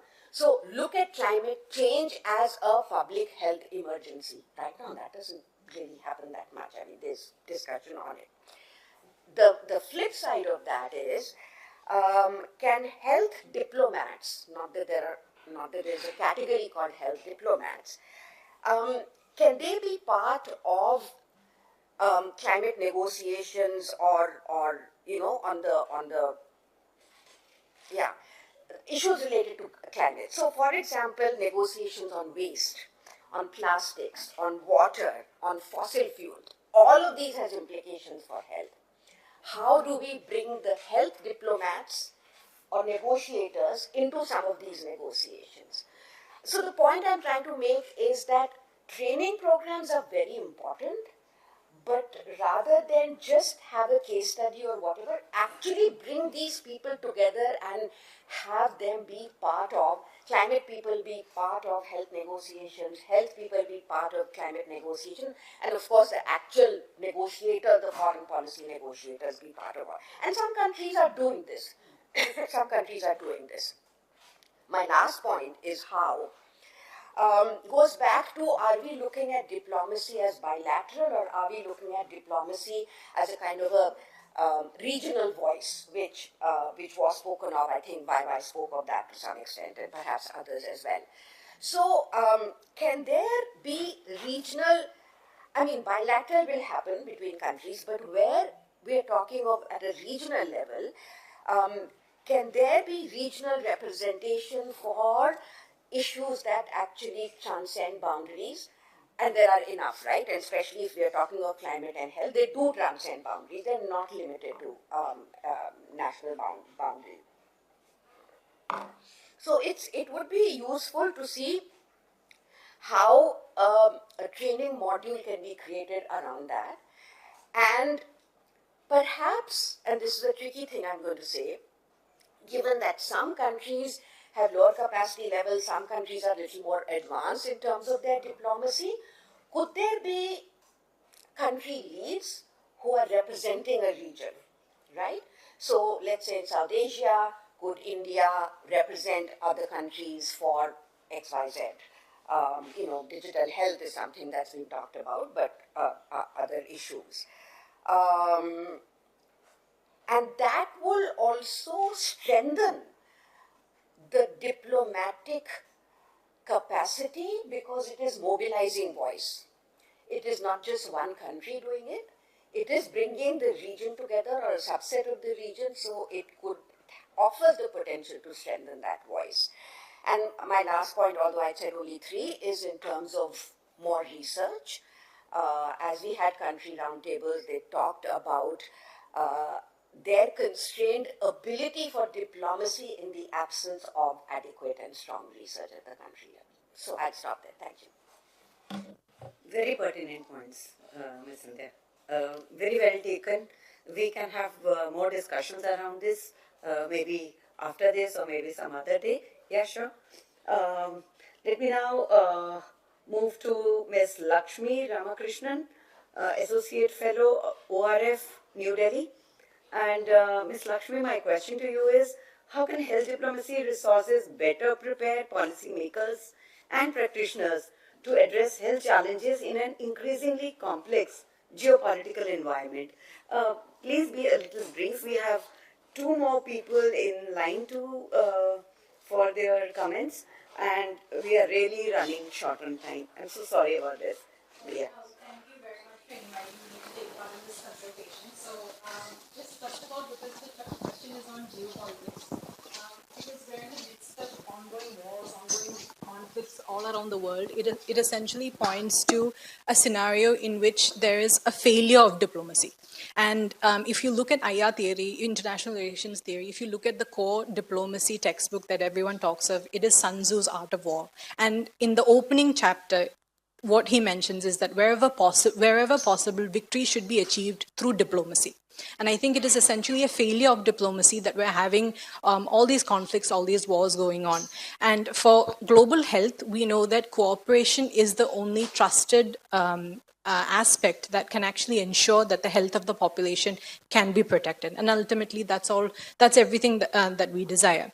But right now, global health is complex with these multiple challenges, and that essentially affects trade, it affects security, it affects development, it affects human rights.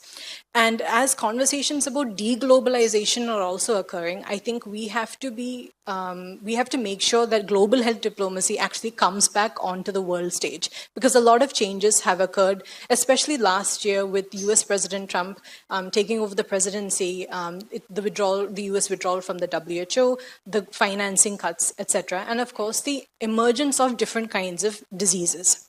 Now, so whenever I think of global health diplomacy, the 2 aspects that I would think about is, for a country like India, it is how does India achieve its own diplomatic needs, and how does India fulfill its obligations as a development partner? So there are 2 ways to think about it.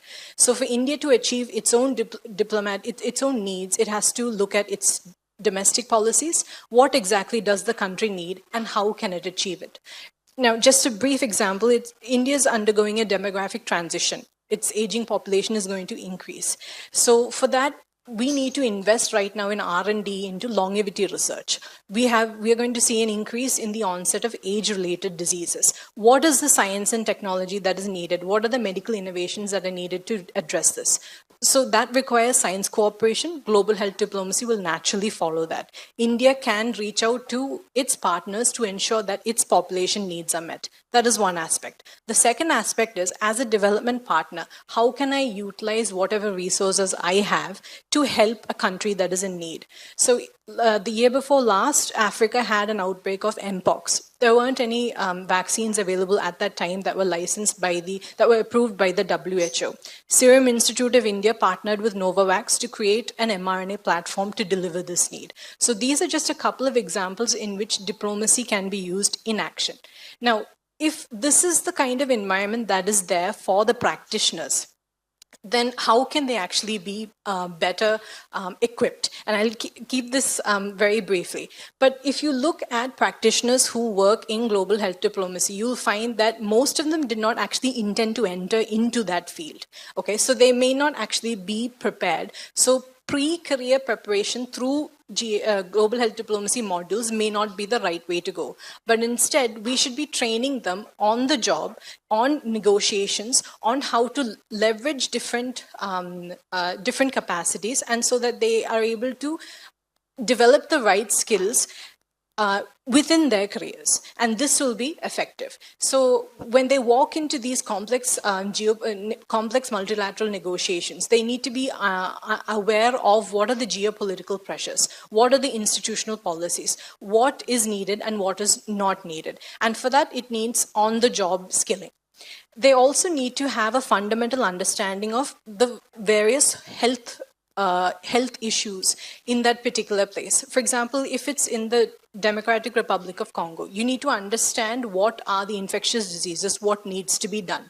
This could be the difference between life-saving as well as a non-response towards an emergent response. So I believe that one main resource is in-service support. The second one is, of course, building a community of practitioners, because there's a certain amount of knowledge that is developed by practitioners which cannot be codified. It cannot be written into a textbook. It cannot be made into a PowerPoint presentation. This is essentially tacit knowledge. And this can be passed down from working senior leaders who can pass it down to other practitioners. And this builds into some form of a network of practitioners, and this can, of course, be institutionalized. And I think that's the step. Instead of having an ad hoc kind of arrangement, it needs to be institutionalized, it needs to be formalized. The third one is, of course, taking cognizance of the fact that the geopolitical environment that we are in is the operating condition right now. A lot of the situations, unfortunately, may not change. And this means that we need to understand that diplomats are entering into situations that are essentially in conflict areas. So there are real-time challenges, for example, logistical delays, road transport, violence that healthcare workers face. So these are some realities that need to be understood. And in most of these fragile countries, it's mainly a disease response instead of a health system response. And that's, again, another example of where the contextual understanding of a country is needed. And because a lot of changes have occurred in the global health financing architecture, there needs to be a realization that the current financing model is not going to be sustained, and we need to move towards a more blended financing model. And finally, my final point is essentially a reminder that global health diplomacy involves not just state actors, but non-state actors, and increasingly we're seeing technology corporations enter into this, especially with AI. A lot of the discussion's been done on that. But in a more positive way, if we look at the example of CERN, which looks at particle physics as well as the cooperation between different countries, a similar thing can actually be replicated for health through science and technology cooperation. And those are my final points. Thank you very much. Thank you, Ms. Lakshmi. Very valid points, giving a complete new perspective to health diplomacy now. Let me now move on to Dr. Manumani. She is Associate Editor, Nature Health, and she brings extensive experience in scientific publishing, infectious diseases, epidemiology, and global and public health. Thank you for waiting so patiently, Dr. Manmani.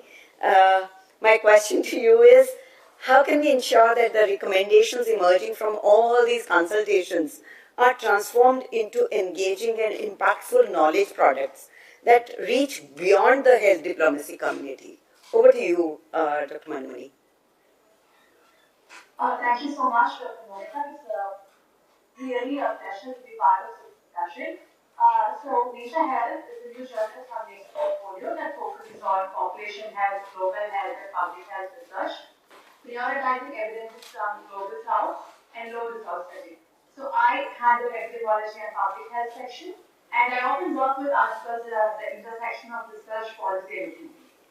Today, I share a few reflections from publishing perspective, particularly on the question how the outcomes from discussions like today can translate into formats that can go beyond immediate community.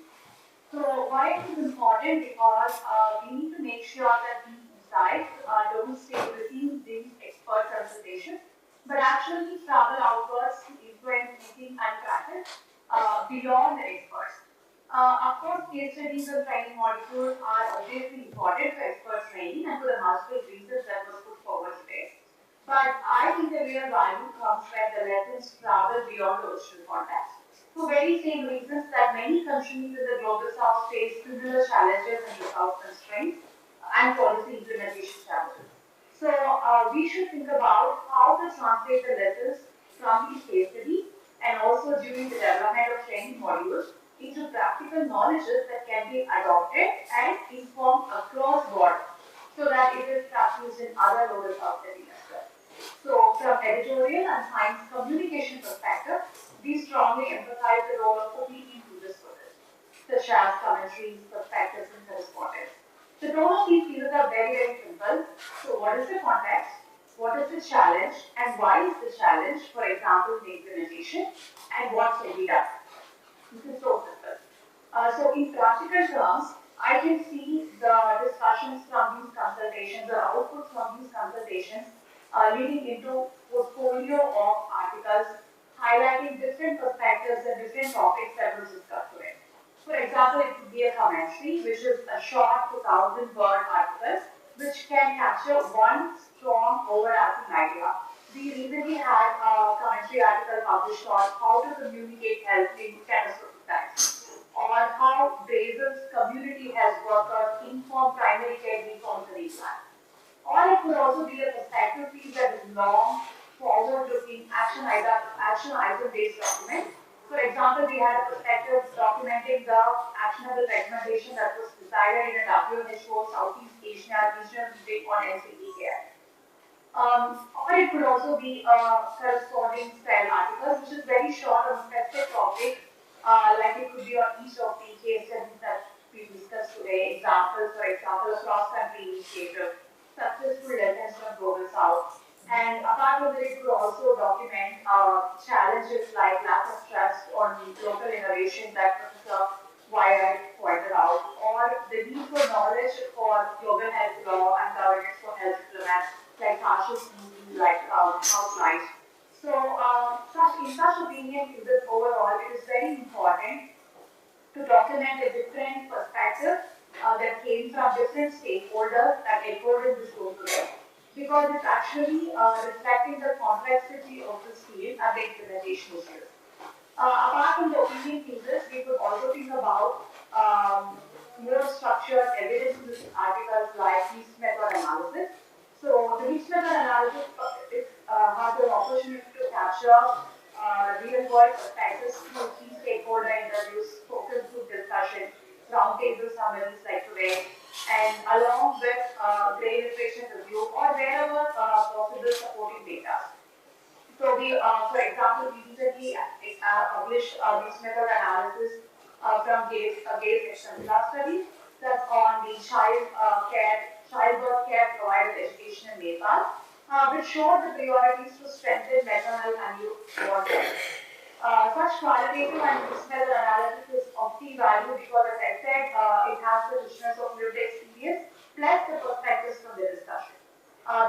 This would be, for example, very relevant for health diplomacy because it has complex political context, multiple actors, and also evolving system. So these kind of outputs that I mentioned very briefly work well with both academic and policy audiences. We also have a format called policy brief that automatically comes along with the policy analysis or mission analysis article that I mentioned. This is commissioned by the editors from the author that will summarize the results of the evidence synthesis into a brief actionable recommendation that can take this to policy stakeholders.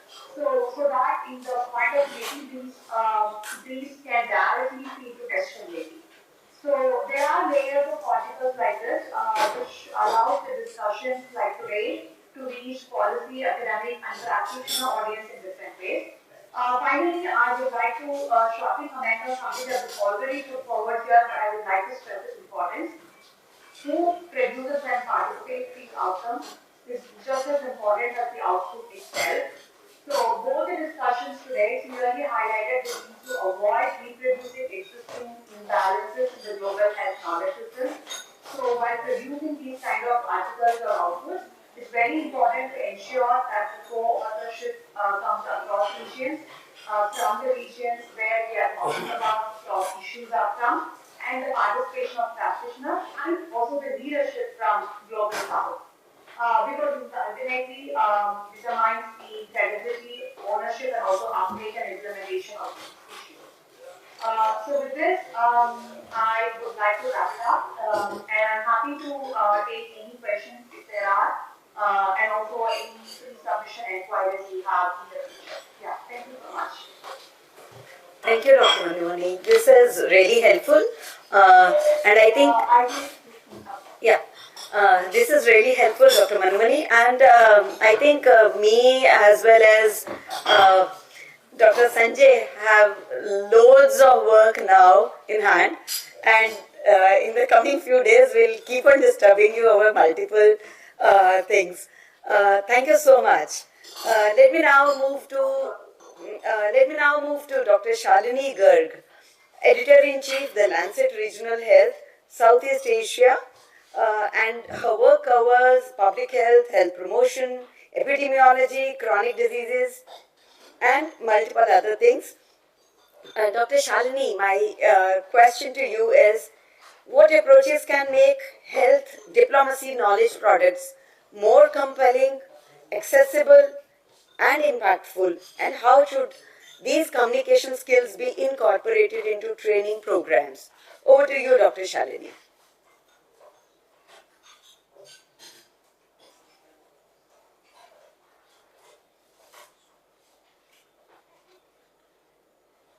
Can you hear me?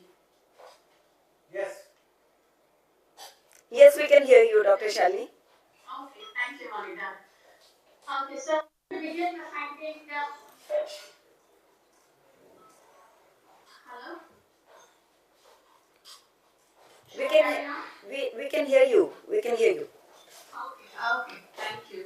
So let me begin with an introduction. There's an echo, I think. From outside. No, we can hear you clear, Dr. Shalini. Okay, all right. So I'll start by thanking Dakshin for including the publication partner in this conversation. So frankly, in India or pretty much across the global south, journals are rarely at the table, and we tend to be the last stop, not a working partner. So being here is itself a signal of something different, and I think that's worth building on. So I should also be upfront that I'm not a global health diplomacy expert. I'm a journal editor. I work at the intersection of evidence and communication, and that is the only lens I can offer today. But I do believe that this lens is precisely what's been missing from how we think about knowledge products and training materials in this space. And that's why I hope it's useful to have you here.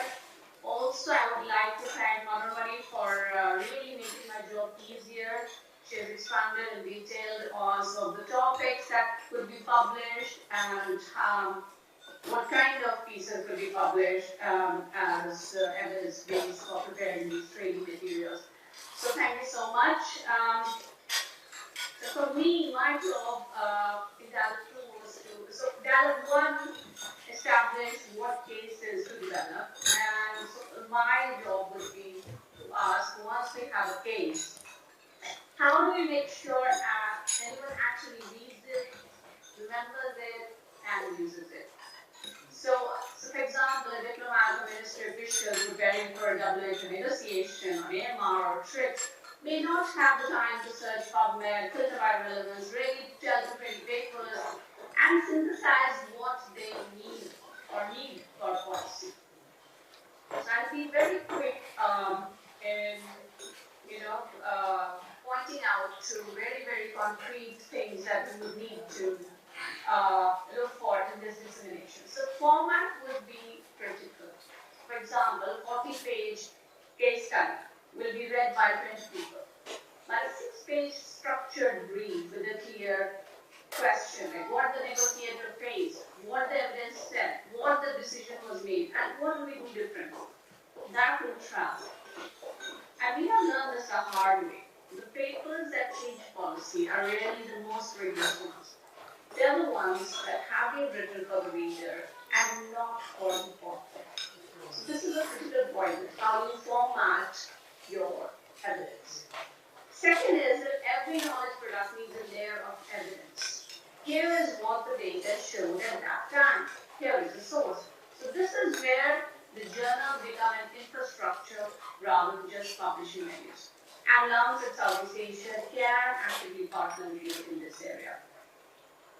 Point 3 would be that the communication skills. Now I see that the training architecture includes a strategic communication module. So it should not be just about media training. It should be about training negotiators to read a paper, understand what it says, and may I say, weaponize it in negotiation. So evidence fluency is a diplomatic skill, and this is what our booklets or whatever evidence we are promoting should be able to do. So one thing worth exploring is whether we develop this into something short, structured, practitioner-oriented pieces that map directly to the booklets. It also gives that evidence layer, citable, permanent home, models the kind of local authorship that we are looking at. So this is an important point that the booklets should be co-authored, like South-South and North-Region, and all the South are outsiders. They should say what the science actually says. And the target, I heard someone say about that who should be the target of this training. So I would say that targeting mid-career officials and non-junior trainees would be the key. Training only will have impact if the trainee can use this knowledge within 12 months. So this is what I have, and what I can offer is that Southeast Asia could be a partner with you in these, in exploring, in developing these booklets. So thank you so much for your time and attention. Awesome. Thank you so much. Thank you so much, Dr. Shalini. I think we are 1 hour past the intended time. So let me, 15 minutes, okay. But that included the lunch time as well. Okay. Let me thank everyone, all the panelists, for their valuable insights. And it is now left to Dakshina and NIMS how to prepare these booklets, how to bring in all these case studies into single volumes. And as we close today's consultation, I want to briefly note that we set out to achieve curating priority health diplomacy cases from the Global South, mapping institutions that can co-develop capacity building initiatives, exploring collaborative models for sustained partnership, identify effective pedagogical approaches, including case-based and problem-based learning, and defining next steps for piloting and scaling this work. So let me now invite Dr. Sanjay to share his closing thoughts and the way forward. Over to you, Dr. Sanjay. Thank you so much for all the participants and the speakers. It shows a lot of commitment in what we have initiated. There's a nice saying by Henry Ford: if everyone is moving forward together, then success takes care of itself. I think we have a unique chance here to win in something remarkable and create a system that will stand the test of time. We really need that. Two particular points I was really liked. One was mentioned by Dr. Jaya, where they were able to create an interministerial working group. I think that is excellent point and idea for us to see how we create this group, and Madam, you also mentioned about it. The second one is the mention about the capacity building commission. Why I particularly liked both is because it creates a system and it's not individual specific. So it's a system specific initiative which will sustain over time. I think we should talk to them and see what can be done. I think the way forward has to go from dialogue to implementation and how it should be done. Some of the points which we discussed, along with Dr. Monica, Madam, and others, is about, and also it came very clearly from Manu and Shalini about their involvement. Establishing a thematic multi-stakeholder task forces, because I think that is very important. We can't develop this individually or through organizations only.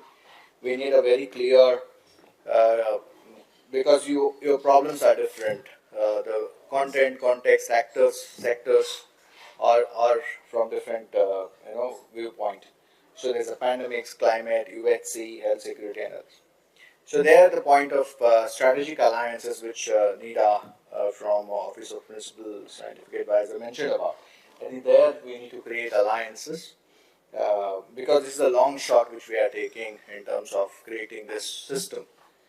The third is about having done this, we need to develop a structured case study framework. So in terms of how it should be done, dimensions in terms of local, national, international level. So, and the core competency-based learning modules, and again for the different target audience. So they need it in a, either in a, and also the format which we need to discuss. And Madam mentioned about we have to pilot it, validate, and refine it. So this creates a sustainable capacity building platform. I think the capacity building commission, RIS, Dakshin, NIMS University, along with other partners, everybody is welcome to contribute to this. I think we have taken this initiative. I think what Father of the Nation mentioned, Mahatma Gandhi, the best way to find yourself is to lose yourself in the service of others. I think that's what we have started now. In the service to create this health diplomacy initiative, I think we'll break down this complex challenge to something simpler, and take it forward. So I stop here, and if anyone wants to contribute, you're please welcome to contribute. But otherwise, I think the 1:50 to 2 p.m. was way forward and closing remarks, and 2 p.m. onwards was the lunch. So it's 2:20. We just had a soup. Online participants, I don't know, you were lucky to have lunch. But thank you so much. Thank you. Thank you so much. On behalf of Dakshin, RIS and NIMS, let me thank each one of you for being so patient and bringing out the best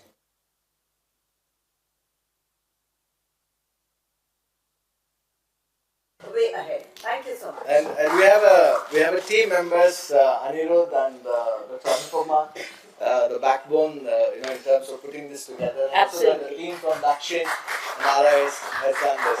Thank you. We'll be soon connect to and build on this. Thank you so much.